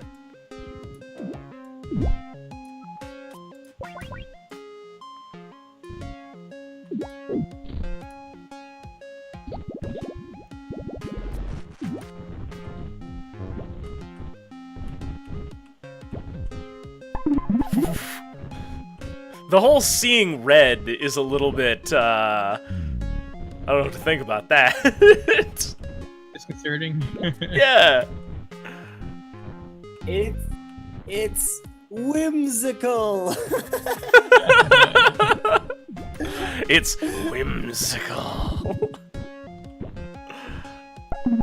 I love that we could sort of, just hand wave certain things like that about this game to that explanation, and it's true. Right. It's great though. I love the many different status effects in this game, and definitely how they all have a bit of a unique feel. Mm-hmm. Oh, hey, somebody's double streaming and they're watching my broadcast directly. Hang on, I gotta turn that off real quick, folks. So we're going to hold screen. I'll be right back on that. Oh no, I drank another cola on accident while trying to shift tab.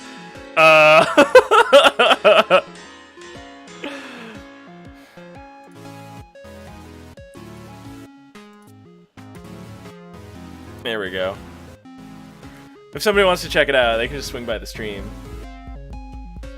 Alright, and we're back. Sorry about the interruption, folks. It's okay. If you ever drink too many sodas, you can always just double tap and run into things, and that'll take you out of that speed up mode. Oh, you just have to bang your head against something sufficiently hard? Oh, there it goes. It finally wore off. Oh, jeez. Alright, so let's take a new look at what we've got after we ran that super fast. We've still got the Cadoibus Acarum. That is a very successful variant. The Hamsinam has reemerged and is now one of the more dominant things, but it's still just keeping on. We have made a stable ecosystem. So I think it's time to finally take both Mark and Lion's advice, and we're going to dry things out pretty handsomely outside the river. Oh, hey! Yeah, just maintain a nice verdant zone around the river so that these anims and fungals that are used to that, you know, still have something that's a little bit familiar, but then everything that surrounds that is more hostile, and they'll have to evolve to adapt to that. Oh, most certainly. Yeah, that sounds like a good plan.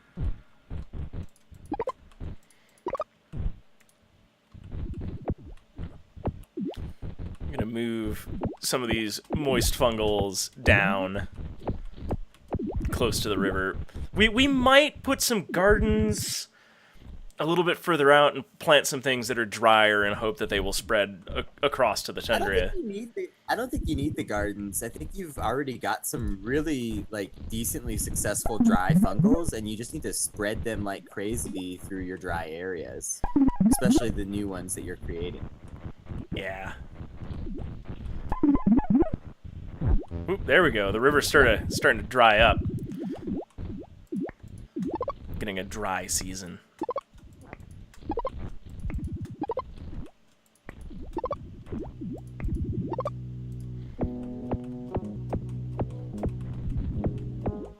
Let's influence these things. We've really seen a way different game from last one too. Just even in the way that the creatures appear. Uh-oh.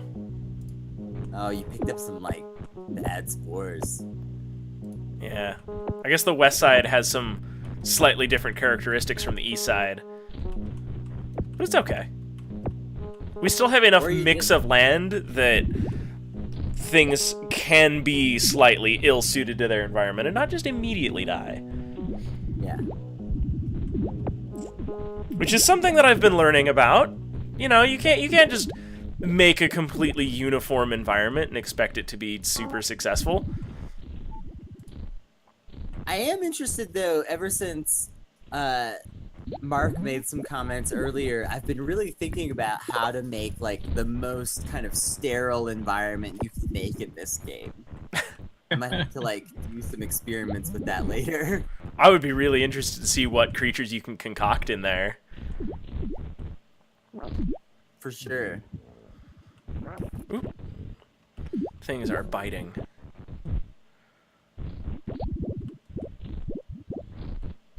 So when we, if we do the zombie apocalypse, we can hopefully we can get, the outcome of that could help a very sterile environment too. So my plan was to just take all of tomorrow and explore zombs, because they are the one part of this game that we have kept locking away and just kind of denying.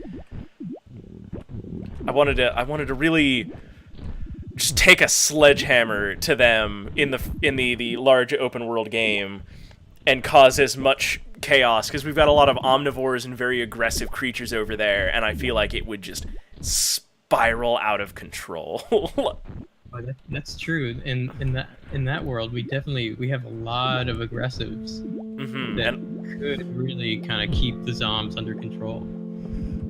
Under control, maybe. Aggravate them. Yeah, that.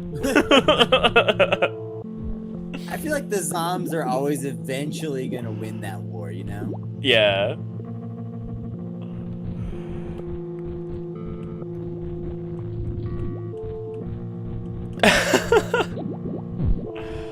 let's see how life is kind of dealing. We're already seeing those ones that are evolving to have greater sensory organs. Like we're starting to immediately get mutations toward migratory patterns.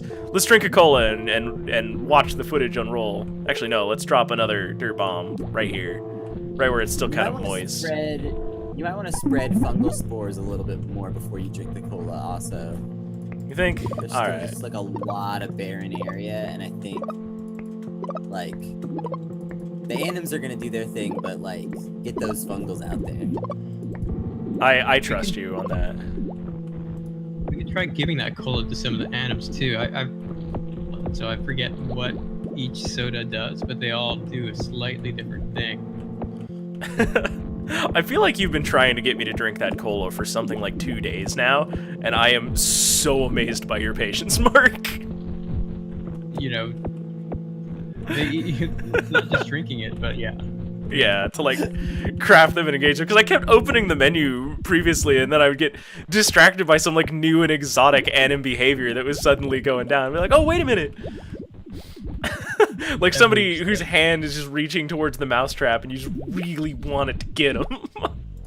There's one that has a totally like hugely useful use, but no one has found it yet, which is kind of interesting. So Interesting. It's just super duper secret. use it in a you know, on a weird item. So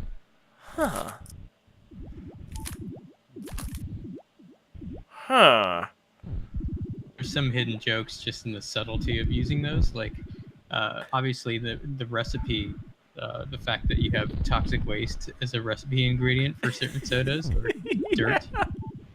I think some of them damage fertility in the creatures while healing them, and so they all have like kind of weird differences. Some trade-offs. All right, we have powered down a soda. There's tons of fungals. These things should be fine. Oh, you can see that they are getting faster and more migratory. The Cadoibus lahair.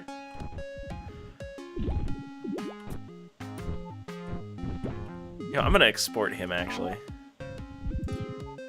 There we go. That's done. I like him. He's cool looking.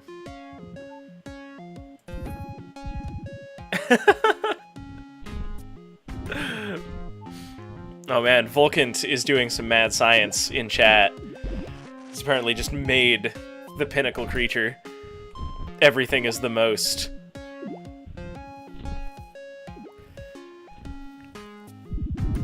I think it's the pinnacle fungal, actually.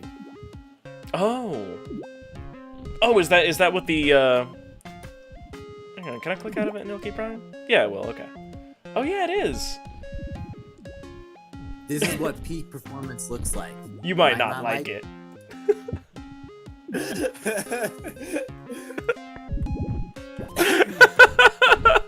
I was Only survives in the lab garden.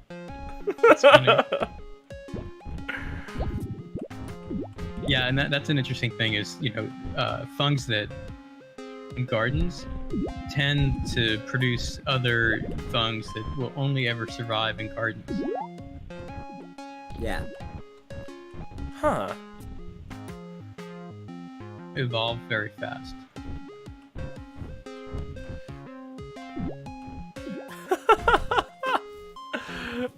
Watching these anims go to town at hyperspeed is super neat. I didn't even think of drinking a Mountain Dew myself last time, but I bet that it would make all of my motion induce just a ton of stress. Just make things Right, want to be away from me. right, you made one, you didn't drink it. That's funny, I forgot about that. Yeah, no, I saw that it irradiated anims, and I was like, oh yeah, let's dose up those guys. You could whip one of those up, drink it down. Mm-hmm. I've got the resources to do it.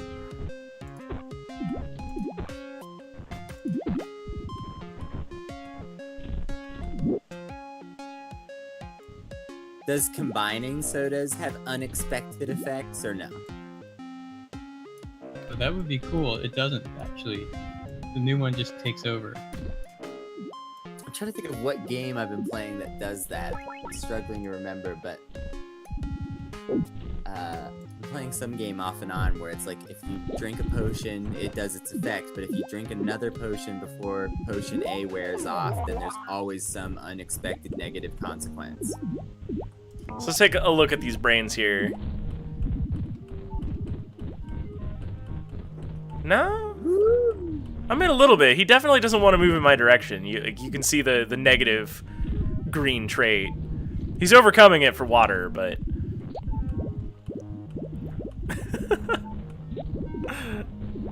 See how the zombies Actually, feel this one about is me. more.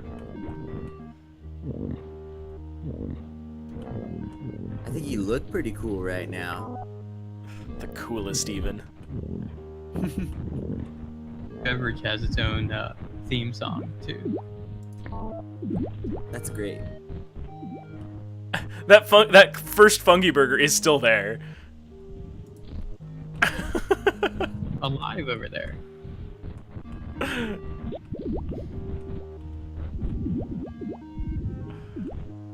Alright, I am going to dose up this antenna boy.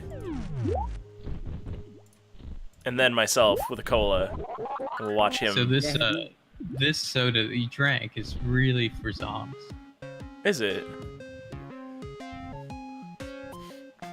Does it keep them away, or? So, but yours can't move. So So that's definitely gonna that'll be the one useful for. Oh, there we go. There's his offspring. It's just more purple. What a great mutation. Praise Vanu.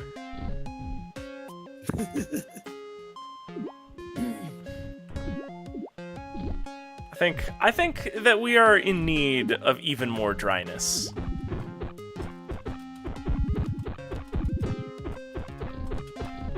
I like that because the world is in fast motion, I'm actually accomplishing less with all of this digging than I would otherwise. Yeah, you're actually moving super slow. Yeah, it's one thing about time travel.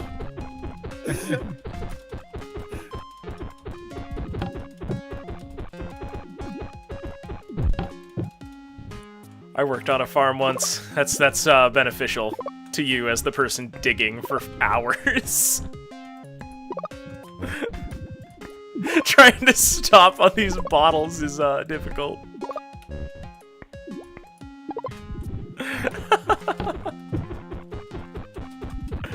But it's okay, we're gonna need them for when we make a couple of different beverages. Exploring. Yeah. Don't zombs dislike that?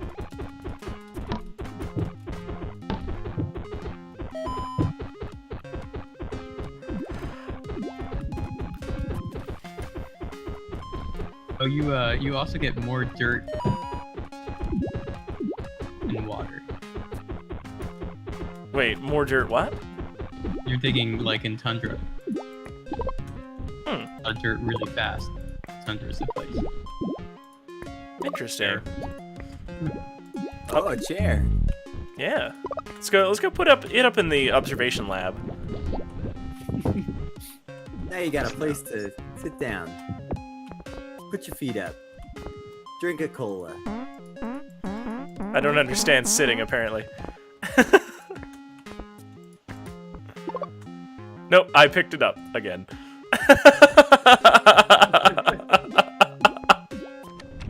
Thing with those two that no one's ever gonna figure out, but you can hit them with a small hammer to turn them. To turn them? That's useful. It's very efficient. Is that the peak of interaction with them? Yeah, they're pretty much cosmetic. So we have this highly advanced biological preservation unit, but when encountering a chair, hammers. I was gonna make a wrench tool. Mm-hmm. You'd be able to affect different states of lots of things. So that still may make it in there, but for now you got the hammer. There we go. We've reduced the moisture on the island very much. The fungals are loving this. All my pinks and purples are everywhere, and it's beautiful. I was thinking about the balance issues regarding like the import-export thing, and I was wondering like if there would be some way to like have there be like a cost to import, and then that kind of like made me recall like something that you had put in like the notes of like things that you might make into the game of having like some kind of DNA computer. It's like if you could import and you actually had to like have the DNA computer, and then that received the import, and then you had to like print it out from that. That would be like elaborate, crazy, right? Yeah, no, that's cool. I had similar thoughts. I was like, is it too easy for people to just drag these in? Should there be some kind of pushback? I'm still on the fence with that. Like a bunch of people are like, no, it's kind of cool to just drag them in. But yeah. I definitely see both sides of it as a player for sure. Like, it is kind of fun to just drag in a friend's creature and then watch what happens without much overhead to make that happen, Mm-hmm. But I don't want it to be too cheaty. I don't want it to kind of ruin the fun of getting to that point. Yeah, to subvert that discovery period. You wouldn't want the game to become like an MMO where somebody is power leveling you to like the maximum values possible. I have an advanced creature, it's highly adaptable, it's got a good slow metabolism and can survive in harsh conditions. Here, have one as your starter would be less good, I think, than all of the, stop eating your kids, morons, that we've had going on for the past few days. Also, right, like, starting creatures just generally suck right now, which is a great thing. Oh, I love that.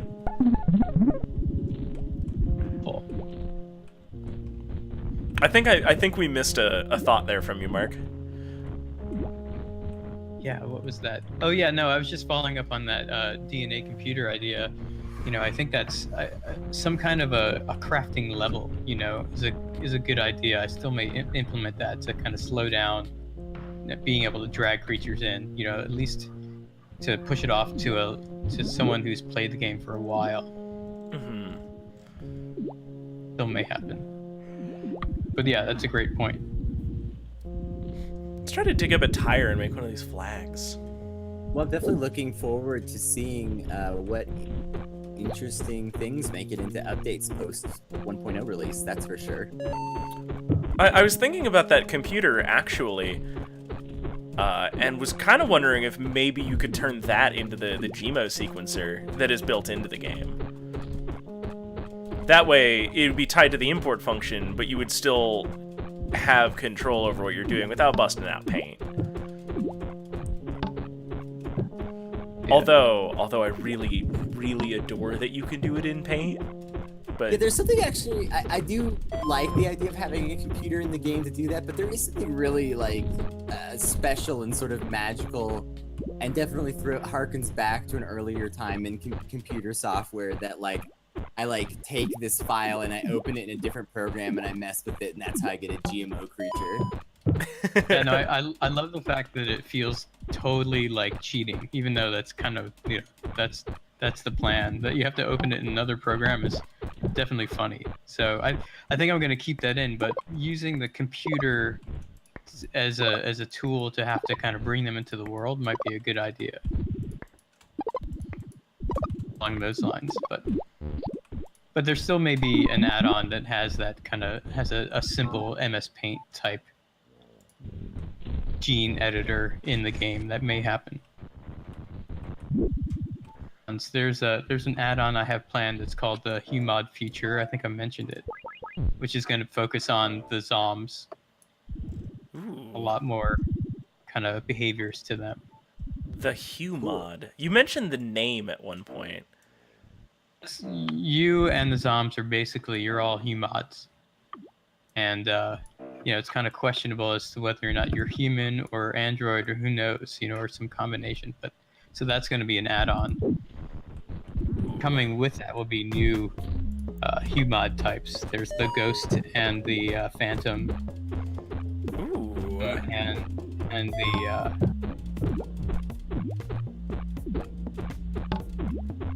I think I'm gonna allow you to program their brains with that one to give them behaviors that you've programmed. Whoa. So that's that. And then there's a creature pack. There's more creatures that will be coming. Cosmetic pack of all kinds of new junk. Oh, that's rad. And furniture and stuff.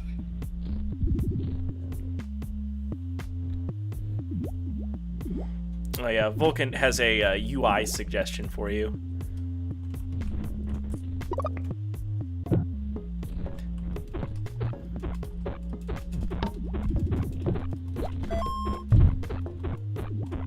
Kind of a good idea. To have to see if double clicking will conflict with, like, there's a double tap and drag to split stacks. Mostly for touch control. Ah! I don't like you. I can't inspect you even, like you.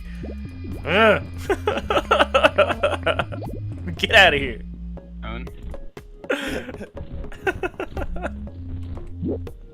Hey Wobbly, this is your friendly reminder that you built crates. Yeah, no, I'll get to it. I also dug these holes in the ground. Excuse me while I bury some garbage. Because that's how you take care of the environment, right? Yes. If you can't see it, nature can't see it. Mm-hmm. Them's the rules. Oh, the flag is colored by the mushroom that you put in there. That's cool. So we've got an orange flag. Spoil that surprise while you were crafting it. Well, I appreciate your not spoiling. It was hard.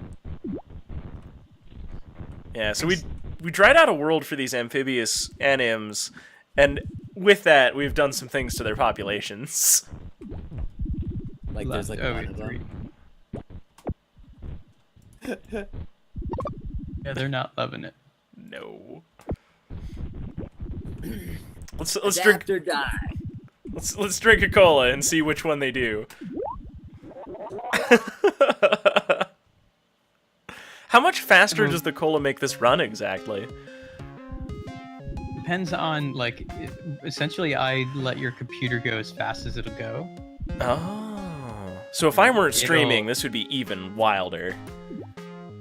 Yeah, like my 2011 laptop, I'll get like 10x speed, but it looks like you're getting maybe like 4x. Yeah.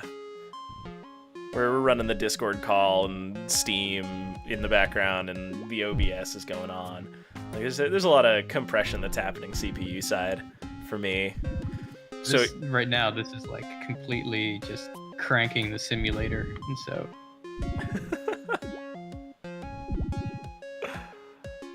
I'll take the improvement though. It's definitely moving faster.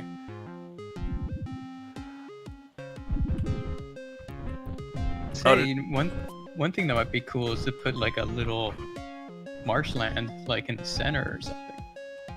I might need to bail out these guys. Oh yeah, I'm definitely gonna need to. Oasis. There we go. I'll put it back where the lake was. Surrounded by desert.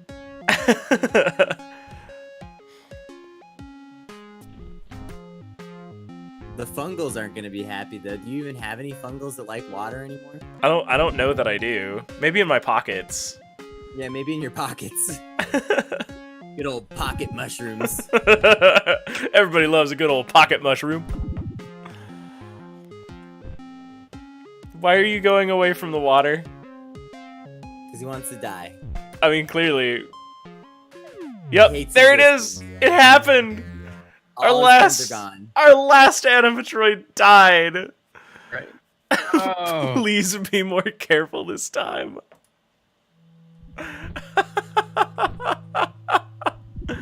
Please. So we're just gonna kind of be sad for a minute. I like this music. It's definitely making me feel things about what I have just done. This is the you done fucked up music.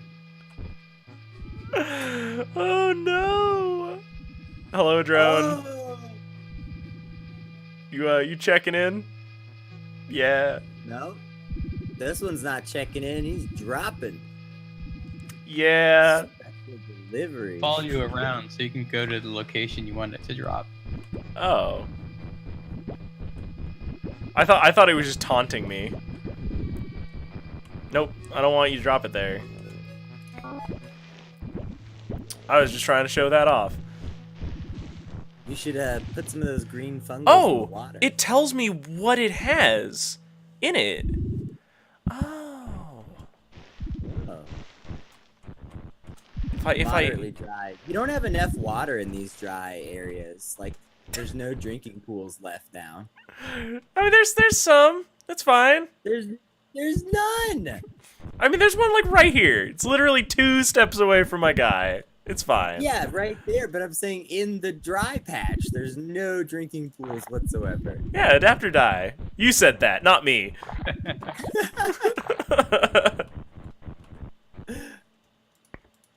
All right, we're opening the box. We've got a moderately dry environment underneath it. And let's, yeah, it should be fine. There's food everywhere. So, you know, there's enough water. Since these are terrestrials that are fine with moderately dry, you could just get rid of that swamp again. Yeah, they might be all right.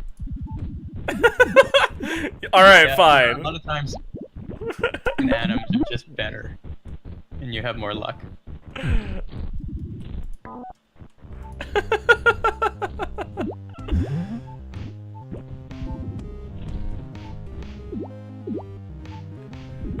Ooh, questions about GMO editing are coming at you. Vulcan's asking, hey Mark, when editing the DNA of a fungal, do the black squares govern whether the fungal mutates a lot or not? Or is it position dependent? Oh, you're not supposed to be doing that. Please don't edit those genes. I don't think you want me to give that away. That is ominous. Gene editing, please.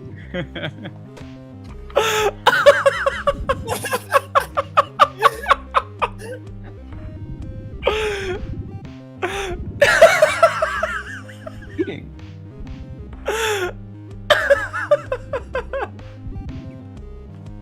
That is maybe the most tremendous response I have ever heard to such a straight question. Like, I'm not even sure how to react to that. Hey, what does this do? No. Vulcan, there's a research section in the Vilmonic Discord where people have been trying to figure out the total encoding of those genes. So I'd encourage you to dive in there and add your research notes. Ooh. Ooh. Anyone yet has even known that those black ones have any kind of special purpose.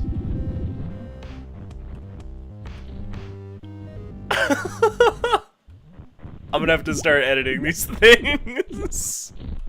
Definite junk DNA in there.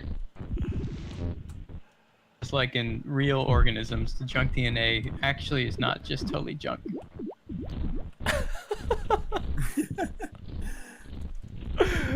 That's awesome. Every stream we've had this moment where, like, about 2 hours in, you say something that, like, just drops the floor out of everything I think I know about Vilmonic. Just completely.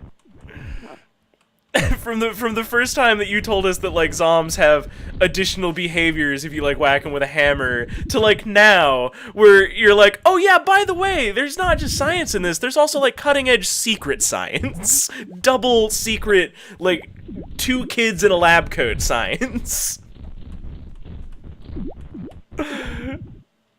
Oh man, Mark, where does this end?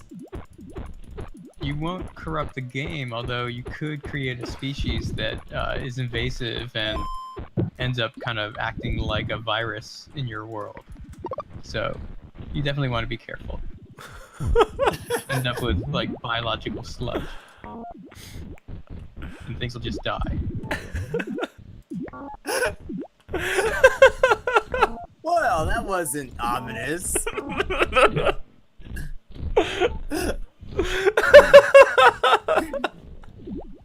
Oh, that's fine, Vulcan says. Life eater viruses are apparently the new hotness. All the kids want one. Take that, Fortnite. What you got on this?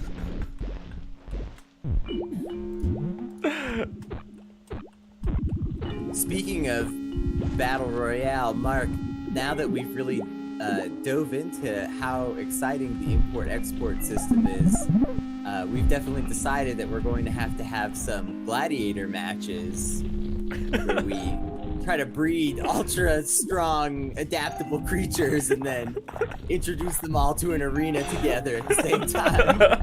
That's coming to a stream near you. Yeah, you know, that's super cool. I wanted to add a mode where you could create a map that doesn't have a starting creature, so that people could share their maps and just, you know, so we could share a kind of battle arena map. Kind of try to get the best creature for that map. Interesting. So on the Vilmonic Discord, I added a section for maps. Is there a handy, convenient, clickable way to export my map yet, or is that just coming? Yeah, if you right-click on the globe, you get a little pop-up menu with some extra features. Oh, I can just new game right there. Okay, cool. And then I can also fork the world. I notice I can save game as and then do some stupid nonsense. So that's really convenient in case you're one of those people that anguishes over making incorrect decisions. So that's a barrier to access gone. Oh, it's super cool. Let's click that export thing.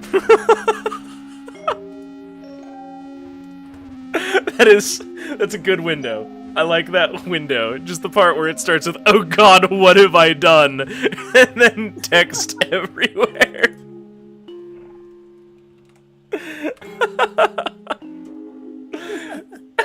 If anybody is interested in using this world, there it is. You can have that.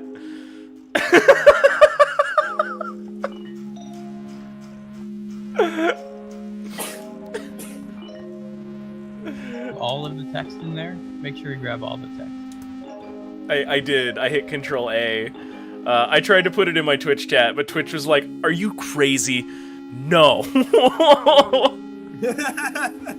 What's wrong with you?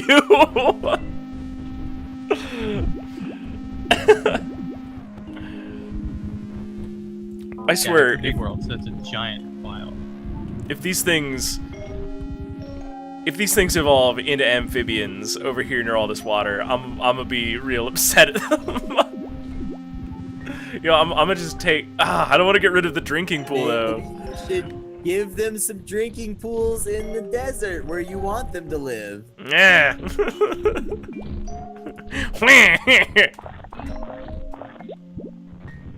They look pretty dry. They're not totally wrinkly.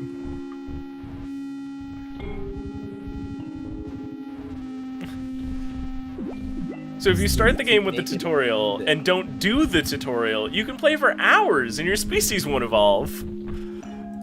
Yeah, but where's the fun in that? Oh no, that's a thing that you just did, isn't it? Well, don't ignore the lovingly crafted tutorial, you dingus! I'm gonna field that one for you, Mark. It's there to teach you.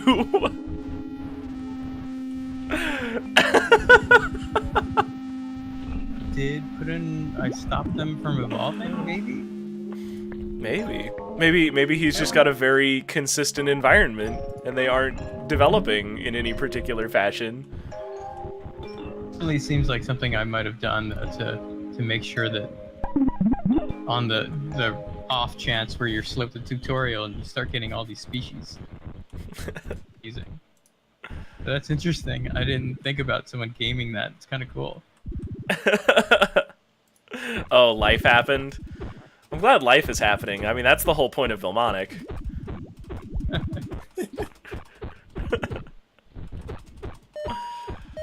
What the?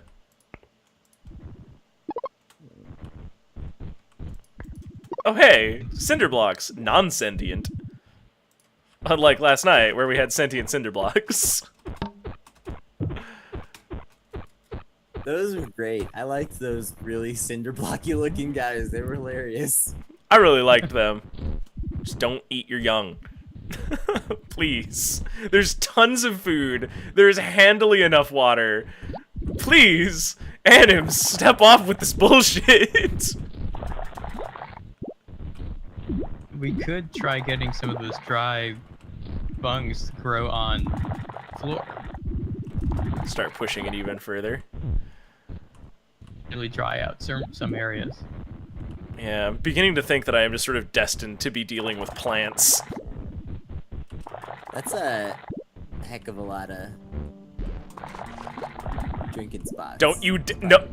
Probably enough. Nope. Probably enough. Nope. I'm saying it's enough. You can stop. Maybe that bottom corner. That's looking dry. You should definitely get some minerite floor in the mix. Oh yeah, it's coming. It's coming. I'm working on it as best I can. There we Thing go. with the balance of trying to make a dry space, but giving it just a little bit of water, and I haven't played with it enough to figure out what the right balance is with how much water you need. Linewave, you might have probably more experience with that.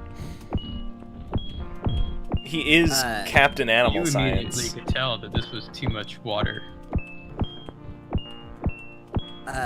You're asking. Sorry, I didn't hear your entire question. Sorry. I have a hard time figuring out how much water is too much if you want to make a dry biome. Oh, yeah, and like actually get the anims to like adapt but not die. Is that what you're saying? Balance is really hard for me. Yeah. It is. It's a very tricky balance, and like obviously, like kind of the hope is that you would evolve your anims towards eventually, like either drinking very, very, very little or not drinking at all and just eating fungals, right? So you definitely don't want to have too much water because you want to evolve towards that possibility. But at the same time, you definitely can't have too little. So I think it definitely one tile of water though can provide for like a pretty large amount of space. This is what I'll say basically, is that like if you kind of like look at like how far anims will come from food back to one tile of water, even with fairly short perception range. Like one tile can easily satisfy like a 7x7 area in most cases pretty reliably, I'd say.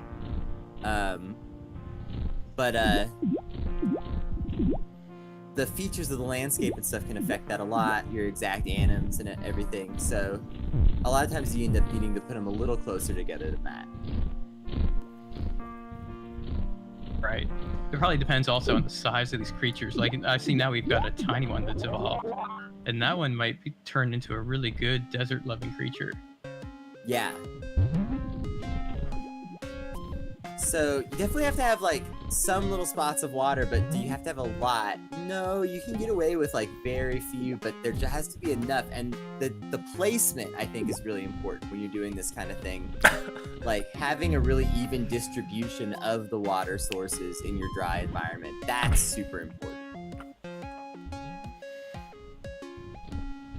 a bunch of these are just sitting in the water. Yeah, I've sped it up, so we'll see. And I mean, one of them went onto the super dry. Oh, good, it didn't eradicate the entire species. Because I'm trying to get the fungals to spread onto there too, but I don't really want to inhibit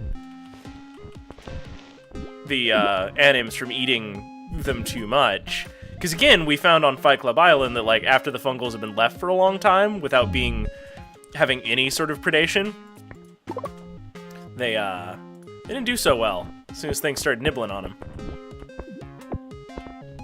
I've got the one garden-based variety, and it has branched out up top there at least once. Oh man, we're getting these little sticky guys. Yeah, those are gonna be. Yeah, let's make that really dry up there. Yeah. Those little sticky type bodied anims will definitely tend to work out well in drier spots. I get a lot of those type of bodies in my drier biomes a lot of the time. Although not always. Sometimes I get really weird stuff. Whatever this is, it's totally successful in this world. Yeah, this thing is like made for this place. Yeah, I'm really glad that the quadcopter brought us something that could do well here. And that we didn't have to start from, like, a fully aquatic species of something. And was way more aquatic. Yeah. Crazy.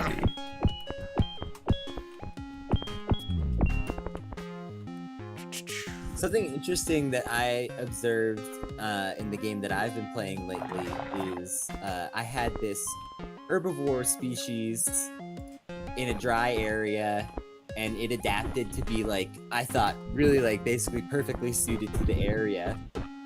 And it had a slow metabolism, super slow metabolism, and just like basically no legs, some other features that just like seem really well suited. It just kind of like really slowly roamed around this desert environment, and it was like propagating pretty successfully and everything, and it didn't die out or anything, but it evolved unexpectedly at one point when I wasn't watching that particular area, and I came back and suddenly it had switched to a very fast metabolism. Oh. That had like outcompeted that slow metabolism. I thought that was really mysterious. Huh. That one survive and take over? Yeah, it totally took over with like super high sensory range, super fast metabolism, but like in this very harsh desert environment. Because yeah, those like eyesight takes up a lot of nutrients. Like the longer the eyesight, the bigger the eyesight, the way more nutrients are needed. So those. Ooh, I didn't know that. That's good. There's actually a kind of fuel that the brain needs every time it processes things. And so the longer it looks, the further away it looks, the more it's gonna require, that brain fuel. That's really interesting. Yeah, so That's really creatures cool. that have great eyesight actually require a lot of nutrients. Same thing with high metabolism or large body sizes, all of that.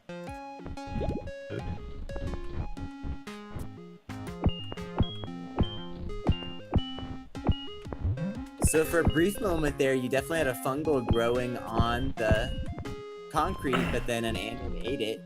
I was trying to get to it, but with the simulation turned up, I was having some problems there.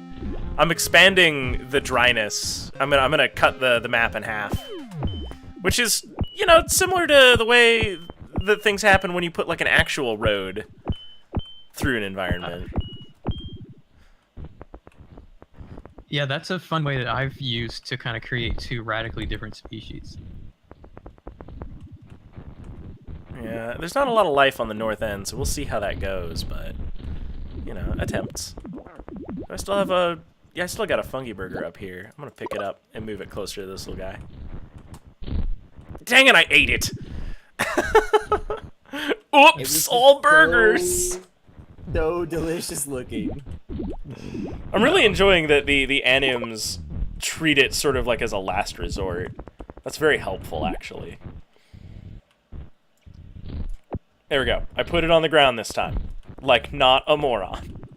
I wonder if I could make a creature that basically only will do its stuff for fungi burgers.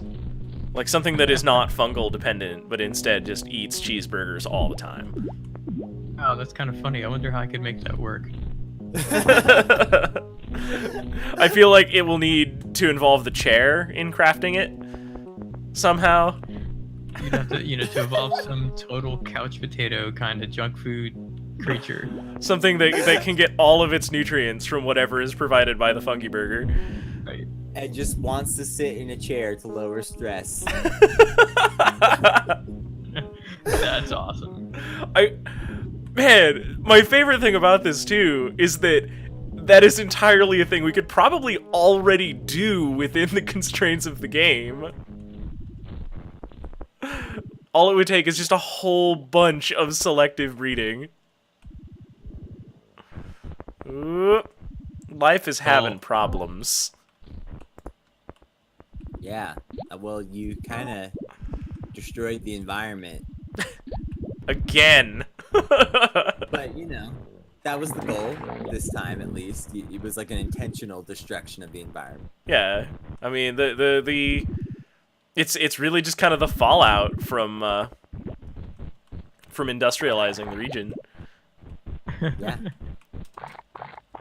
Roads create these impassable barriers that animals struggle to cross in real life. Don't eat your young. I'm gonna take this. This is protective custody of that egg. Oops, I irradiated my my growth plate. I also should probably try to figure out at some point how to make a fungal that will grow in radiation. Oh, Is that I see what you did. Right. I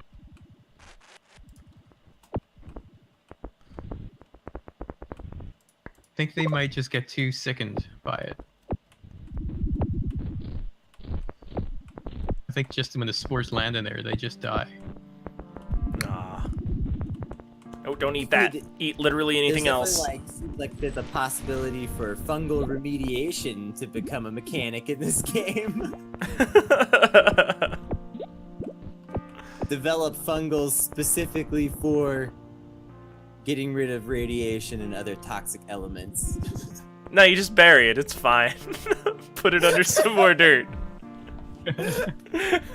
What do we do with waste? We just bury it. Yeah. Just put it in a hole and then dirt. Hole and put the toxic waste in there, cover it up, and you're done. You know what I could do? I could make this... If you can't see it, it's not real. I could make these tiles a little bit less extreme, I think, in a few places. Maybe that would help ease the fungal exodus from that little garden patch. If I gave it some more moist but still urban tiles to try to develop into. Yeah. I'm also going to increase sort of the range that it has to do that. If you break those tiles, they have even more moisture. Then the wood? Even the wood, if you break the wood, the broken version of any floor is always going to be a little easier. Yeah, I knew I could break the stone, but for some reason I didn't even think to try it with the wood.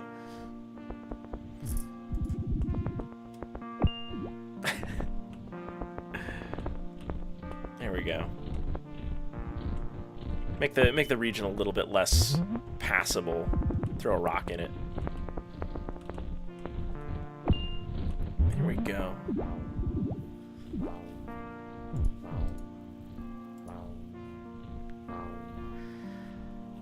Alright, let's take a look at our species that remain. Did we lose all of our little pill-shaped ones? No, there's still one right there. He's got nice long legs. Oh yeah, there we go. There's a proper one. The Temi Indilie.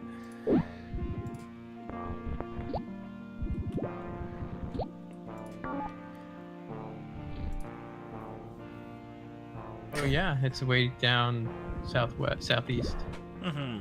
It's not a particularly fertile strain. tiny metabolism. Yeah. That's what I would like to get out of him. And to propagate. Mm-hmm.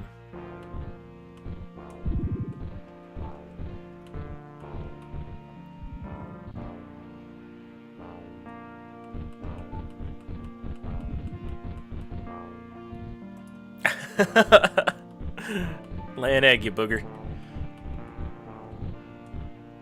Oh. Gonna push him into a drier environment. There we go. Maybe we can make him more comfortable, and that will make him want to lay an egg. That definitely will. I'm starting to figure that out too. Like, there's a lot of factors that indicate whether or not something is going to want to engage in being alive. Just watching that stress go up and go down, that's totally the way to do it. Now you can see the fertility's kind of going back up. Mm-hmm. You can actually bury junk, but you have to dig a deep enough hole first. I find that if you hit the water table, you can bury anything.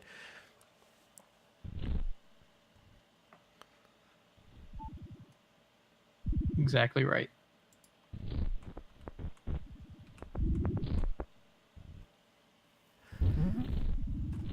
Don't eat your young, please. Overhydrated. Oh, I was trying.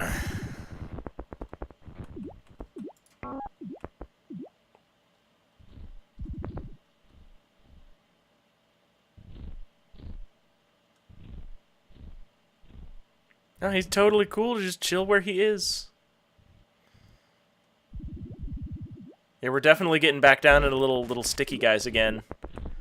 The ones up north are getting even smaller. Oh, they are.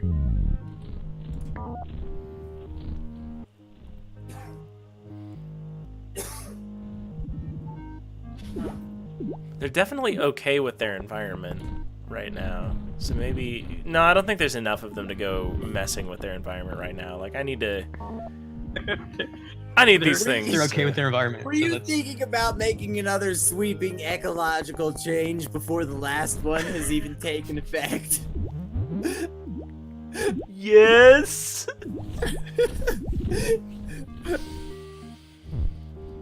Definitely, yeah.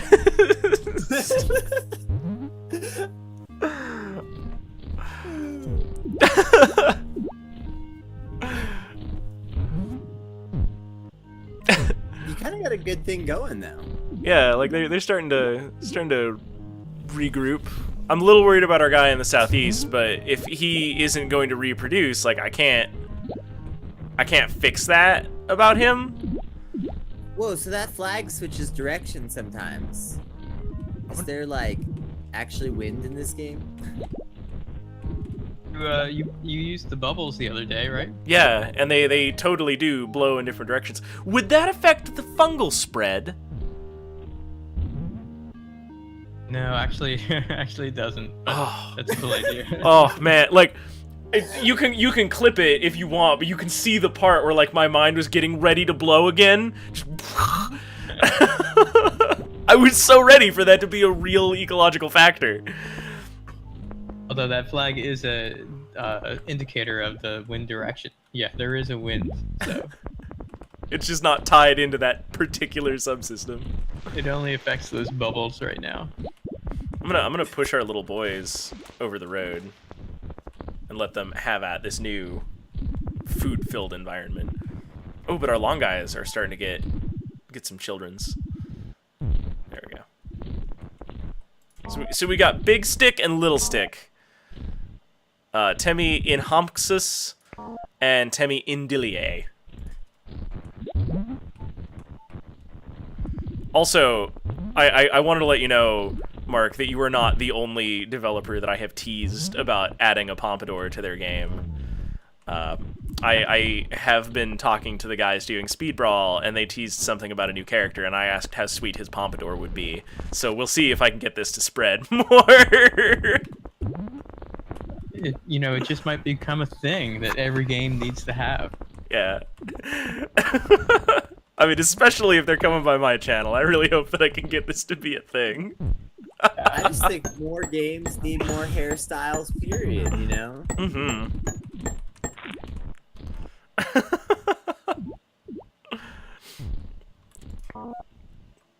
Those ones in the southeast. The little long guys. They're hardly an animal at all. So slow, they have no eyes.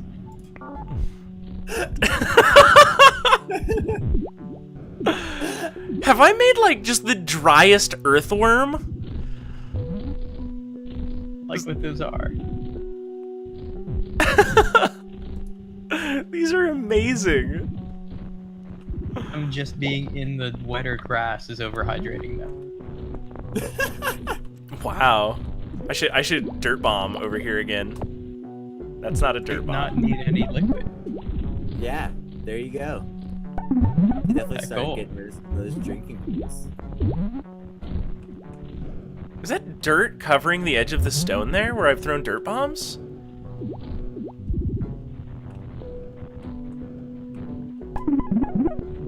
Root the tiles? Yeah.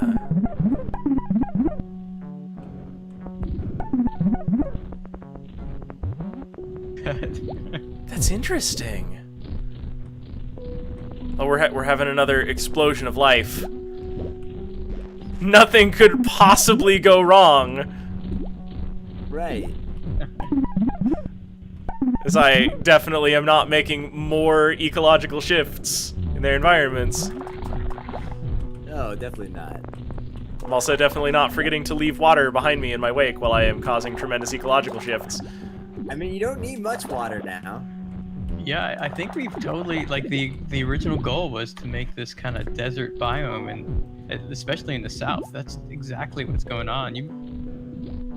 Success at You don't last! need as many drinking pools or anything like as you're adding, because these guys are so, like, they get hydrated by like anything. Like, look at one of them that's not near water, and let's see if it gets enough hydration just from...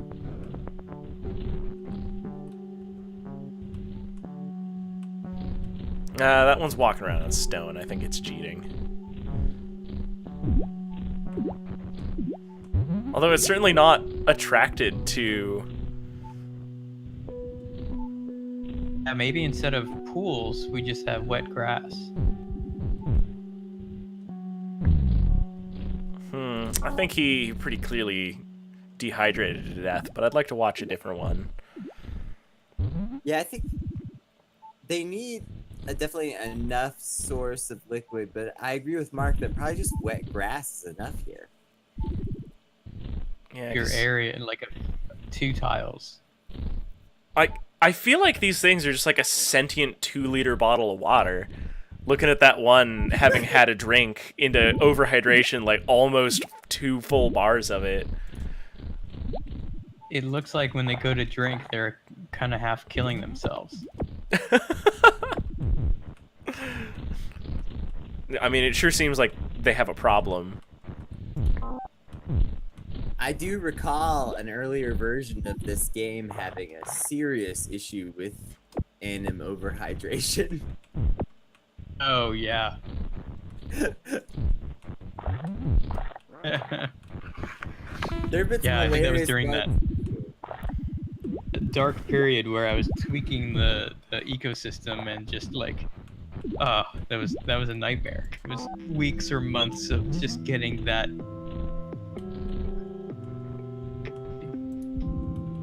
I also remember when you put eggs into beta,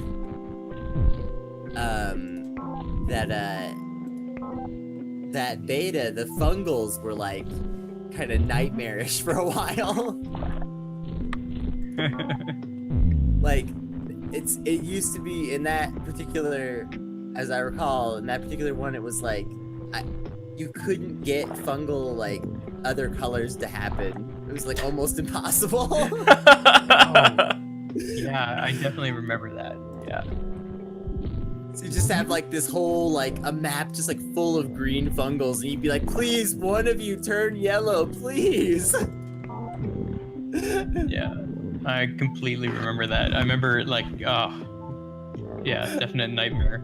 You're right. You About the hydration thing. He's just standing on some damp grass, and it's good enough for him. Yep, that's all he needs. Wow. I'm gonna add a few more little spots of that, I guess. But yeah, I guess pools are out. Pools are so last season, last evolutionary cycle. Yep. So last evolutionary cycle. So true. Definitely keep any wet, water-loving animals from evolving. Yeah, we can definitely escape the madness of amphibians. Finally, everybody, we can stop having so many amphibious things. I figured it out with no help from anybody. Madness of amphibians.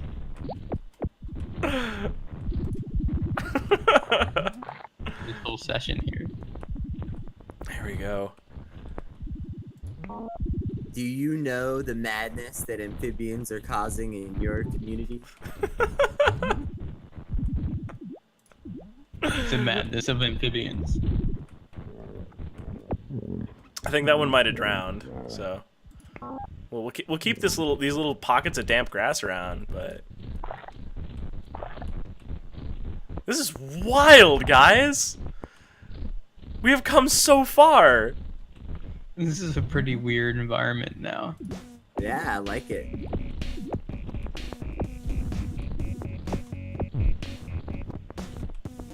Say, I didn't think that this was totally possible. I didn't think you could get rid of water completely. You can. It doesn't always happen this fast. This was pretty successful. Well, we drank a lot of sodas to get here. Yeah, it's true. But even then, like, I'm not even simulating that fast under the influence. Yeah, true that. No, I mean, this was just like a pretty successful experiment overall, but yeah, you can definitely breed out the need for having pools entirely. So to recap, we started this session tonight, and over the course of it, we have not evolved an omnivore, but we instead completely eliminated the necessity of water on the map at all for any reason, dealing instead entirely in small pockets of just exceedingly damp grass. Yeah, liquid water is passé. We have... Oh, go on. Maybe we should just get rid of all of it. Oh, I'm gonna start weaning them off. Like, this is definitely happening. But we have also, over the course of tonight, heard from Mark that there's junk DNA in the Gmo editing, and no one knows what it does. So that science is being... real actual science on that is being done in his Discord. Mark, if you want to link that down in the chat so that everybody here knows where they can go for the super hard science of this.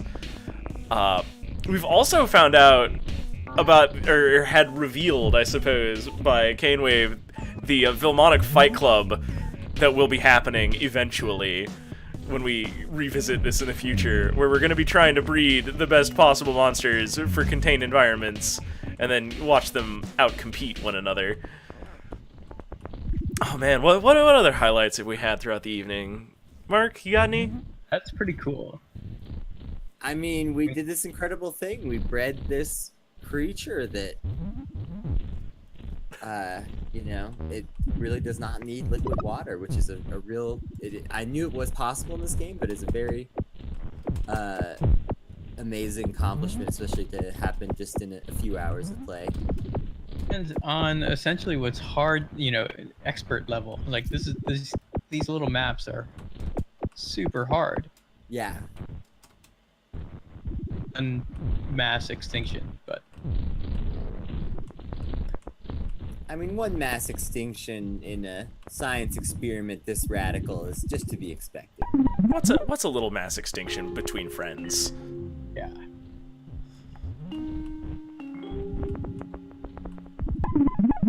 And the center is kind of a good idea too. Yeah, I mean, that works on a lot of levels. I really Yeah, need to it really get a does. fungal that's gonna grow on this stone, and then it'll be super, super complete. There, maybe look for one that's like low metabolism and tiny size. We've been steadily getting there with those ones that I've been watching these in the center, and they keep branching out. And we had some urban loving ones for a second, and I did that thing again where I'm trying to get them to propagate on their own. And yeah, ooh, like these guys right here.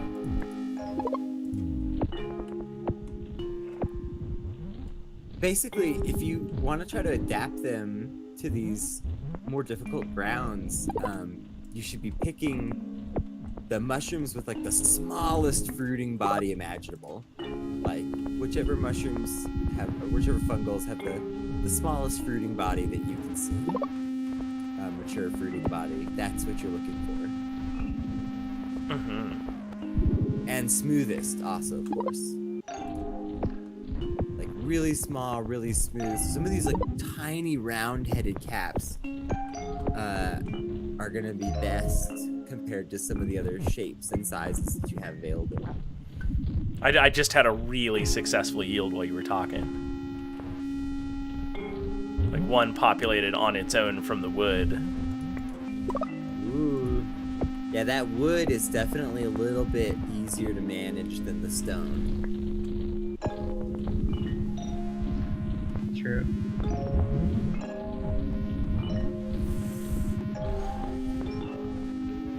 Do I have any more dirt I can put down? It's really neat with the fungals how you can kind of get these fungals that like wouldn't really succeed if you just left them alone, but like are semi-succeeding, and then you can like hand propagate them to like keep forcing them in that direction. Yeah, to go to these extreme environments, yeah, it seems like it really does take a little bit of work. Can't just lay back and expect these fungi to grow for me. I mean, it would happen eventually, but you might have to just leave the simulation running for 10 hours or more. Maybe like die out overnight. Yeah. I think we might do that. And I think on that, it's totally gonna be dead when you wake up. I don't know. I think these guys might just manage. I mean, we've got a life boom going on here, but the metabolism is real low. Yeah. Although I think that jerk might have just eaten all of my fungal spores. I'm gonna have to fence off the middle. But I don't think that would actually affect them much more adversely than I already have. Oh no, it would change things completely. Right now they still exchange a little bit across the border. I guess I could put in more rocks and just make it less accessible to them. Because I don't want them to see it as a primary food source, unfortunately. I mean, you do want them to see it as a food source eventually, though. Right, but I can always remove the rocks later. They aren't permanent. It's fine. Don't worry. I got them.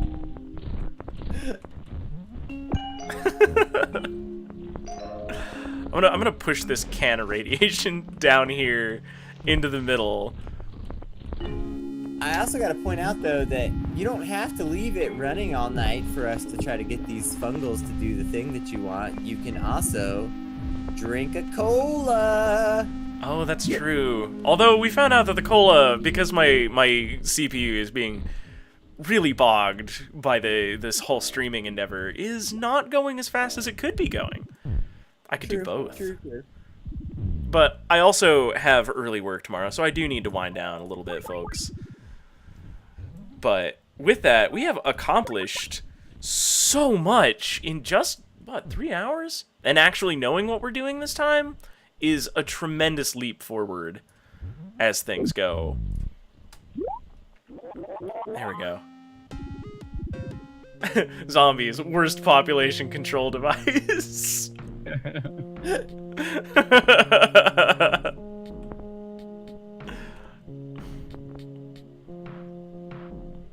It's dry, it's harsh, it's radiated. Those are growing even slightly. I want them in my pockets. This game is cool. This one's got me thinking, like, what is the most harsh, extreme environment, and how hard it would be to get something to live in that. I'm kind of guessing it's all stone floor, no soil anywhere. I wonder how much cultivation it would take to get that to happen. I wonder how dry you can get the anims to go, because I haven't really seen them get past the point of still needing like some source of moisture, a little tiny bit. Oh no! Everything I died. think you're right. Oh, did it all die? It all Oh, died. no. Again. We'll see what we get out of the crate this time, and then we will just let it go. I honestly, I'm really enjoying chasing these fungals down. Ugh, figuring out how to make them less dumb. Now put it right down here. No, you bring that over here. Spiral it on in right where I'm standing. Put it right on the harshest stone where this creature will be unleashed upon this world. And we'll just have to hope for the best. Although we're definitely getting them purple fungals doing his thing. You know, I'm gonna make it shittier. That's what I'm gonna do.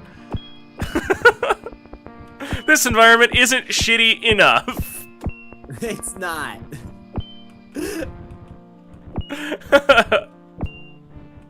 Although you do realize this anim is like not gonna be prepared for this like the anim you just had was.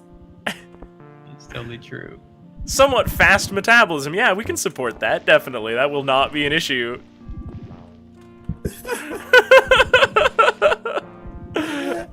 Alright, let's see how quickly this thing can go from alive to dead. It's pretty small to start, like it's not too unreasonable. Right, that's a lucky one to get, I think. Yeah. It just popped out an egg too. There we go. Probably gonna need water. Yeah, it's not getting enough from the damp grass. I'll give it a little bit of marshland, see if it's smart enough to figure out how to drink. Nope. not soon enough. This poor unprepared thing. Oh, also all of our fungals are super dry too. Oh man, it might die even with water. Just because the plant life isn't nutritious enough anymore. Yeah, it has a fast metabolism. It can't like get enough food from this stuff. It's alright. Maybe with that egg, we will see another step in evolution. I'm gonna go ahead and just leave some swamp water around.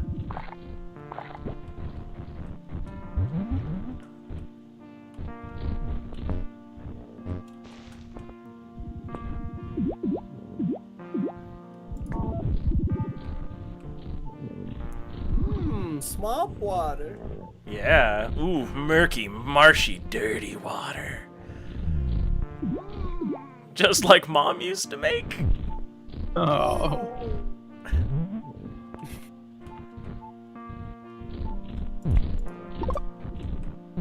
Keep all these from. Also, I'd like to point out that I really enjoy that all these anims. Ooh, there we go. He's having an egg in a very dry place. He was trying to use zombies to kill the anime. A noble goal. Yes, anime must be destroyed. My score is -2 this game.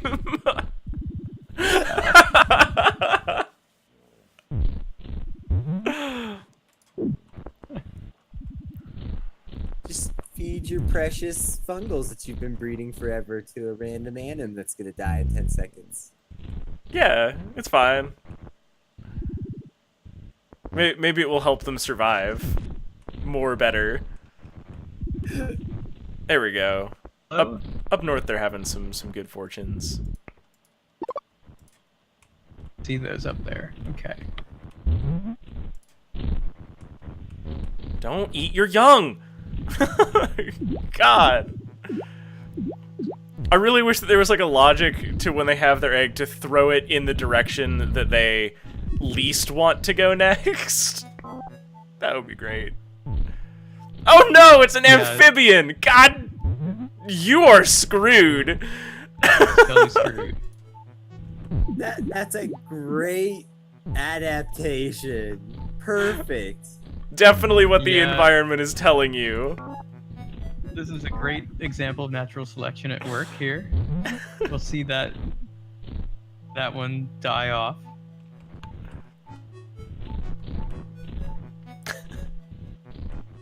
Oh wow. You were kind of commenting earlier on like how much water do you need in these desert areas, and like notice here like this main patch is all supported by that one little pool, which is kind of what I was saying earlier. But if you notice, there's some dead zones where anim would definitely get trapped without water. Yeah. Yeah, we've seen a few kind of wander off too far and just die. Yeah.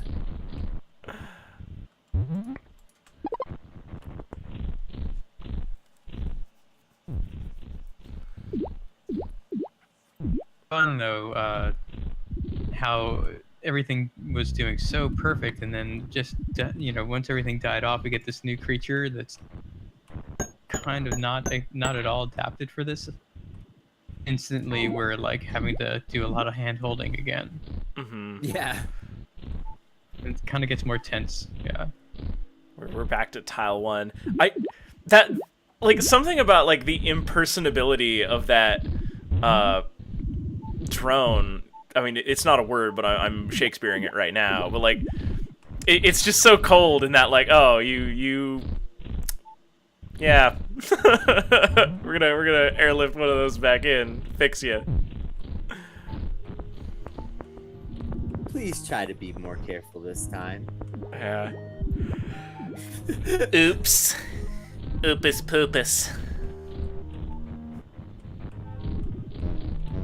Are you amphibious also? Yep. What is happening with these? Part of the environment is telling you to be amphibious. See, again, we'll just see that one die off. The water, it's so good.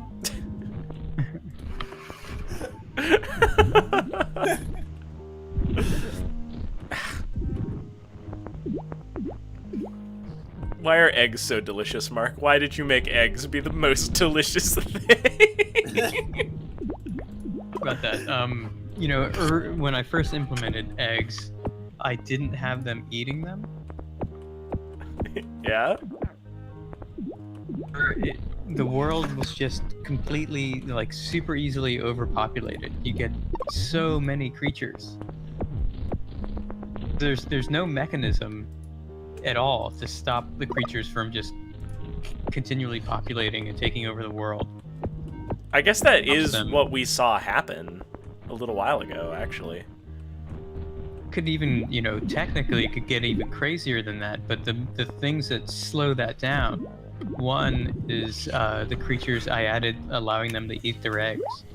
And so they're more likely to eat their eggs when it's densely populated. Good population control.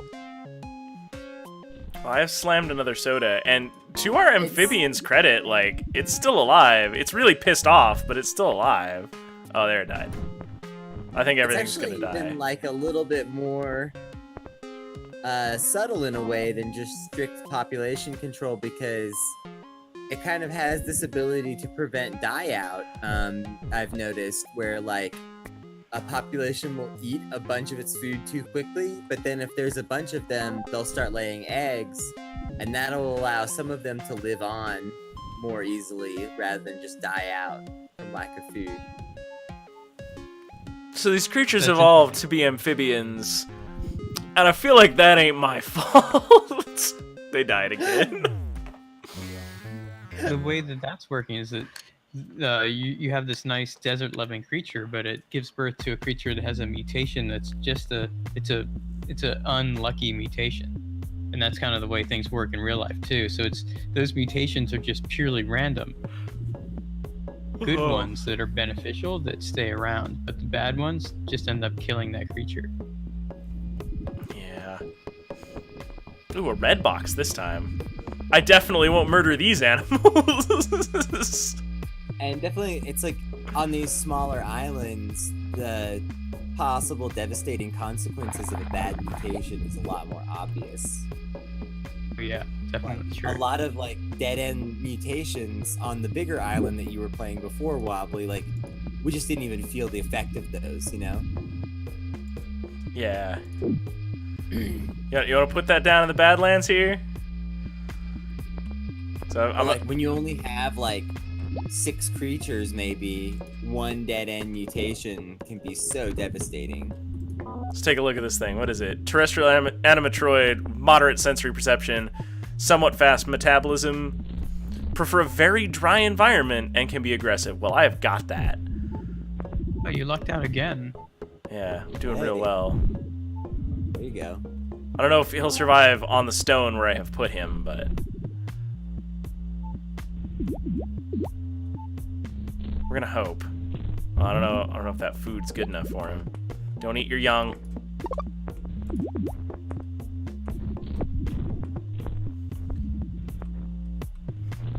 Well, we got to a round 2 of him. So that's good. I mean, that one's overhydrating a little. That's a pretty desert-living one. Mm-hmm. Yeah, this is well suited.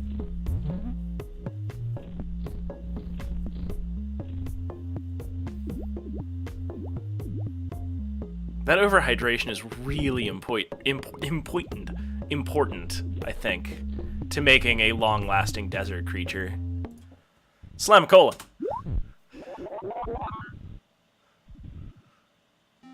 Because these things can see well, they can drink enough, they can eat their own young. I just watched it do it. They have that ability? Wow. Yeah, no, definitely. Also, for anybody who is just joining us, this is Vilmonic, and it is Spore's wet dream, frankly. Like, it is a life-simulating game that sort of just operates itself by simple rules, and you get to influence it by affecting the environment. And we have a very, very, very dry environment right now. And we have sort of just unleashed these animals on it. We're running at fast speed to just kind of see what they do, which at the minute seems to be decimate the plant life. Let's knock ourselves out of that high speed there. Maybe go grab ourselves some funguses. Also, Vivi Redbird, thank you for that raid. I guess I don't have like a long, drawn-out, loud noise set up for it, so I missed it initially. My apologies. So let's take a look at some of our creatures for those of you who have not seen Vilmonic. we have got the Tecoe de Habeas, which is just this little dollopy looking guy living out there in the desert. And one of the things about how this game diverges in its life, you can see that these ones up north can see way farther because there's way less food. They have to be able to search for it. It's something that the game came to its own conclusion about and decided would be best for these critters. Although last time the game decided that in this desert, the best thing for these critters was to be amphibious. Well, technically it didn't decide that was the best thing, it just decided that that was a possibility that should be pursued when in fact the resources for total possibilities was very limited. Yeah, I mean, it took a shot. I'll give it that. It was not a good shot. I want that egg. That's pretty much it. It took that chance, and then that was a bad bet. It lost. Yeah. But now we have a butt ton of life going on again. You know, animal life, not just plant life. Although plant life up north is, seen better days. Metabolism is so high, they're just kind of depopulating their food. Yeah, I'm gonna start scooping up some of these fungals and planting them myself, because I don't think their reproductive rate is near fast enough to keep up with these little guys. Oh yeah, up north is already totally dead. They have killed themselves. Oh, Yeah, for small islands, it's like you really tend to want to pair like the slowest metabolism with the fastest producing mushroom. Yeah. Also, you already got a carnivore? I haven't seen one of those yet. I keep, I guess, coddling these things into these very pleasant environments where they just aren't driven to enough actual competition with one another. Honestly, carnivores are so challenging to get. Like even I who, you know, like really try to like come up with ways to like exploit this game and get the things that I want. I don't have like a dependable system to produce carnivore whatsoever. The only carnivores that I've produced have been amphibious. Really? And I don't know why that is. I don't know why. That makes me feel much better. There we go. We've got a ton more food up north, so if anything finds it, hopefully we can reach equilibrium between these things' metabolism and the fungal's reproduction rate before everything dies. Although that guy looks like he's getting more wrinkly. Okay, good. It's still terrestrial. Yeah, Lolar, I could see how like heavily hand influencing a system like that could help produce that effect, actually. Yeah, being more hands-on than I am. I really like just kicking back and watching these things go just wild on each other, you know? Yeah, Lolar, I'd like to see how long you can keep those carnivores alive, too. I was gonna say, it's actually a lot of times the bigger challenge, even than just making a carnivore happen, is having a carnivore be a successful species, because it's so challenging for them to... Lolar, over on the right-hand side of your game, press the pause button for a second, and then if you hit 3 and get your binoculars out, you can take a look at one of your carnivores, and you can click this export and share corner, which will open an image. And if you right-click on the image, you can copy the image and paste it in my Discord, and we can all see your carnivore. Like, I'm just thinking about that right now. Like, what are we doing talking about it? Show us your carnivore. Bring him on, my dude. Like, there's what I've got. You can see that you just paste the picture. Like, see, this is why this monster swapping thing is so cool. The simplicity of it is beautiful. Yeah. Yeah. You're gonna have to go looks like looking, buddy.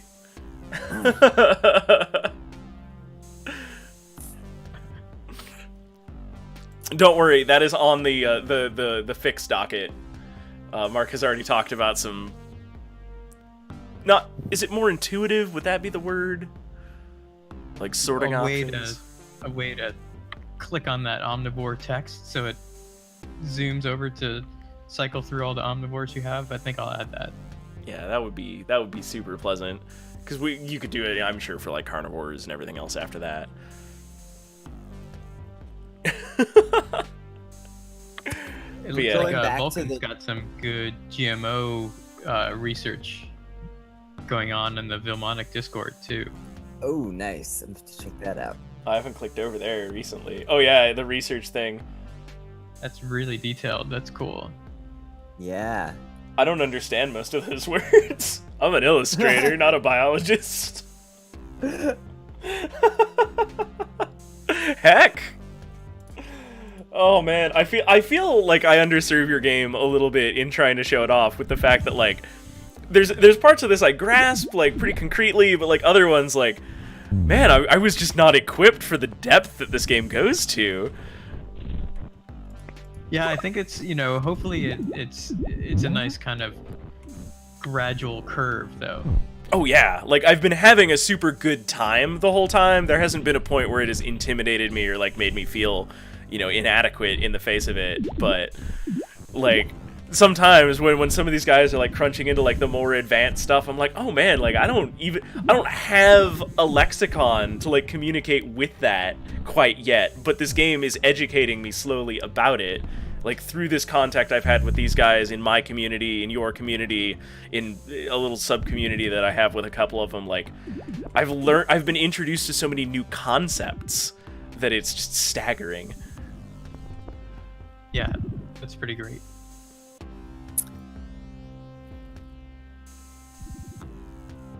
Yeah. This is a real treasure that you have made here.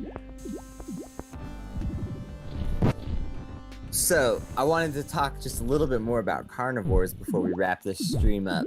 Okay. Since people are getting them in their games and talking about them and trying to work with them.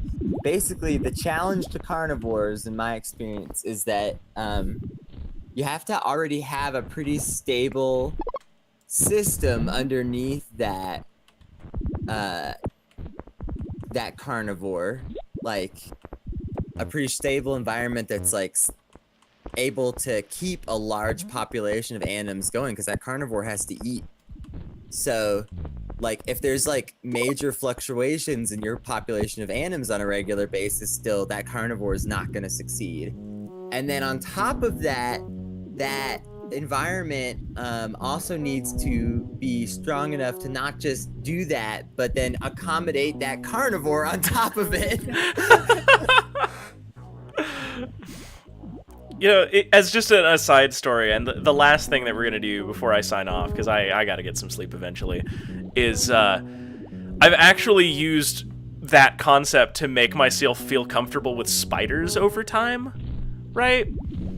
Because I had to think about it one day where there was this spider that like kept getting away from me, right? Like I'd seen it like 3 times, and I realized that like this spider is hanging around. Well, what would drive a spider to do that outside of being a little machine of hate and like poison? And I realized that if there's a spider in this area, there has to be a food source for a predator of this caliber. And since then, I have not smashed a spider that was not like directly touching me since. Because the idea that there is enough food to maintain an apex predator is awful, and I don't want to think about that ever again.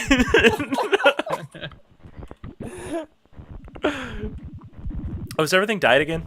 I think everything died again. Probably. Yeah.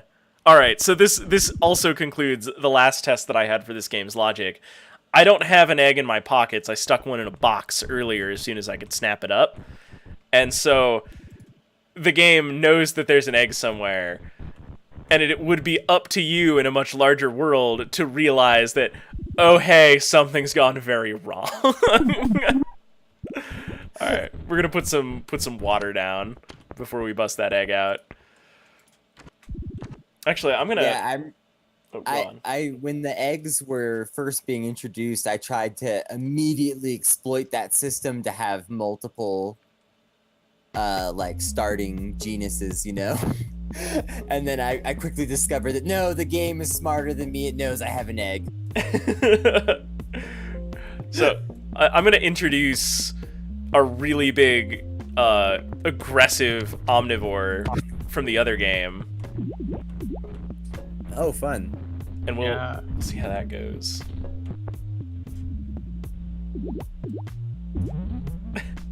Let's just Going to the tanks last night. yeah. Let's just throw a bunch of life at this landscape and see what happens. Oops. Ah, whatever, it's fine. Cool. Oh, right. And God dang it.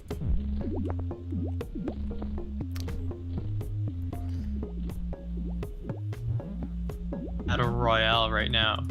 Yeah, multi-game royale with cheese. Oh, he died finally. Quite a few interesting anims in the mix here. I feel like my little flat boys have a good chance. I'm not gonna lie, they're really well suited to these types of environments, but I don't know, they're not the strongest. They're doing pretty okay so far. Like, small creatures are definitely best here. I know I said that the other thing was the last thing we were gonna do, and then I immediately found more stuff to do in this game. I am really terrible at not playing Vilmonic. Those little ones, line wave of yours, they look like little Roombas almost. They're just vacuuming up fungal crumbs and dust. Wait, are they the last? No, there's one. No, they're the last. They win. No, they're still purple. Oh wait, there he goes. Oh. purple guy. Check the list. See if there's anybody else there. I was wrong. There's one of the super big tanky boys and one of your little flat boys somewhere. Okay. Oh no, now it's just the tanky boys. Oh, the tanky boys. I didn't expect that. Really? Unexpected victory. Especially considering that they are amphibious. He eats too much, Water. though.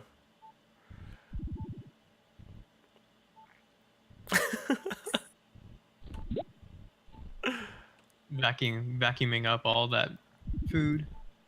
Yeah. Vulcan, post a sombrero anim in the Discord. The sombrero anim? What? Oh, there they go. Alright, I'm gonna put a bunch of water places. More like you're gonna delete this tiny map and resume this stream tomorrow, and we're gonna make zombs go crazy. Tomorrow is definitely the day of the zompocalypse. We are going to explore every mechanic that Mark is comfortable telling us about the zombs. That will be the wild and wacky adventure that we go on. See if the zombs destroy everything, or if something a little bit more mysterious happens. Mm-hmm. So we are full of mystery. Pretty as we... cool now with all this water in it.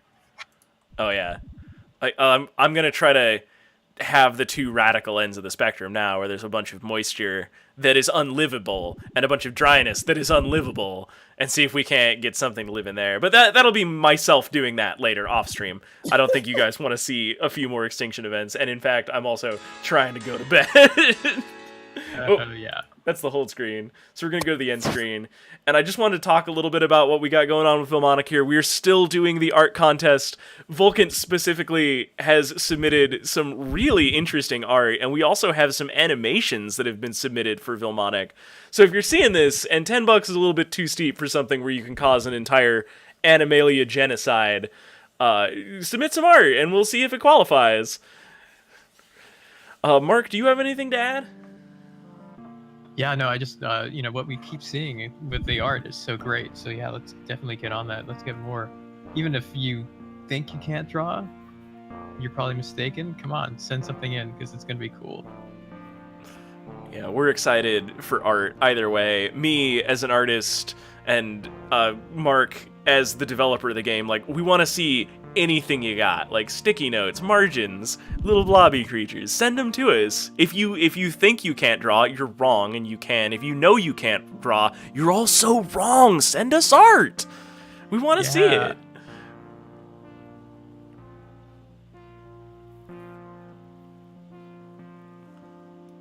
I am gonna find This has been a total blast. I would really like to fun stay as in always. touch. Frankly, this has been super cool this whole time. A really good time. Oh, there we go. Let's speaking of art,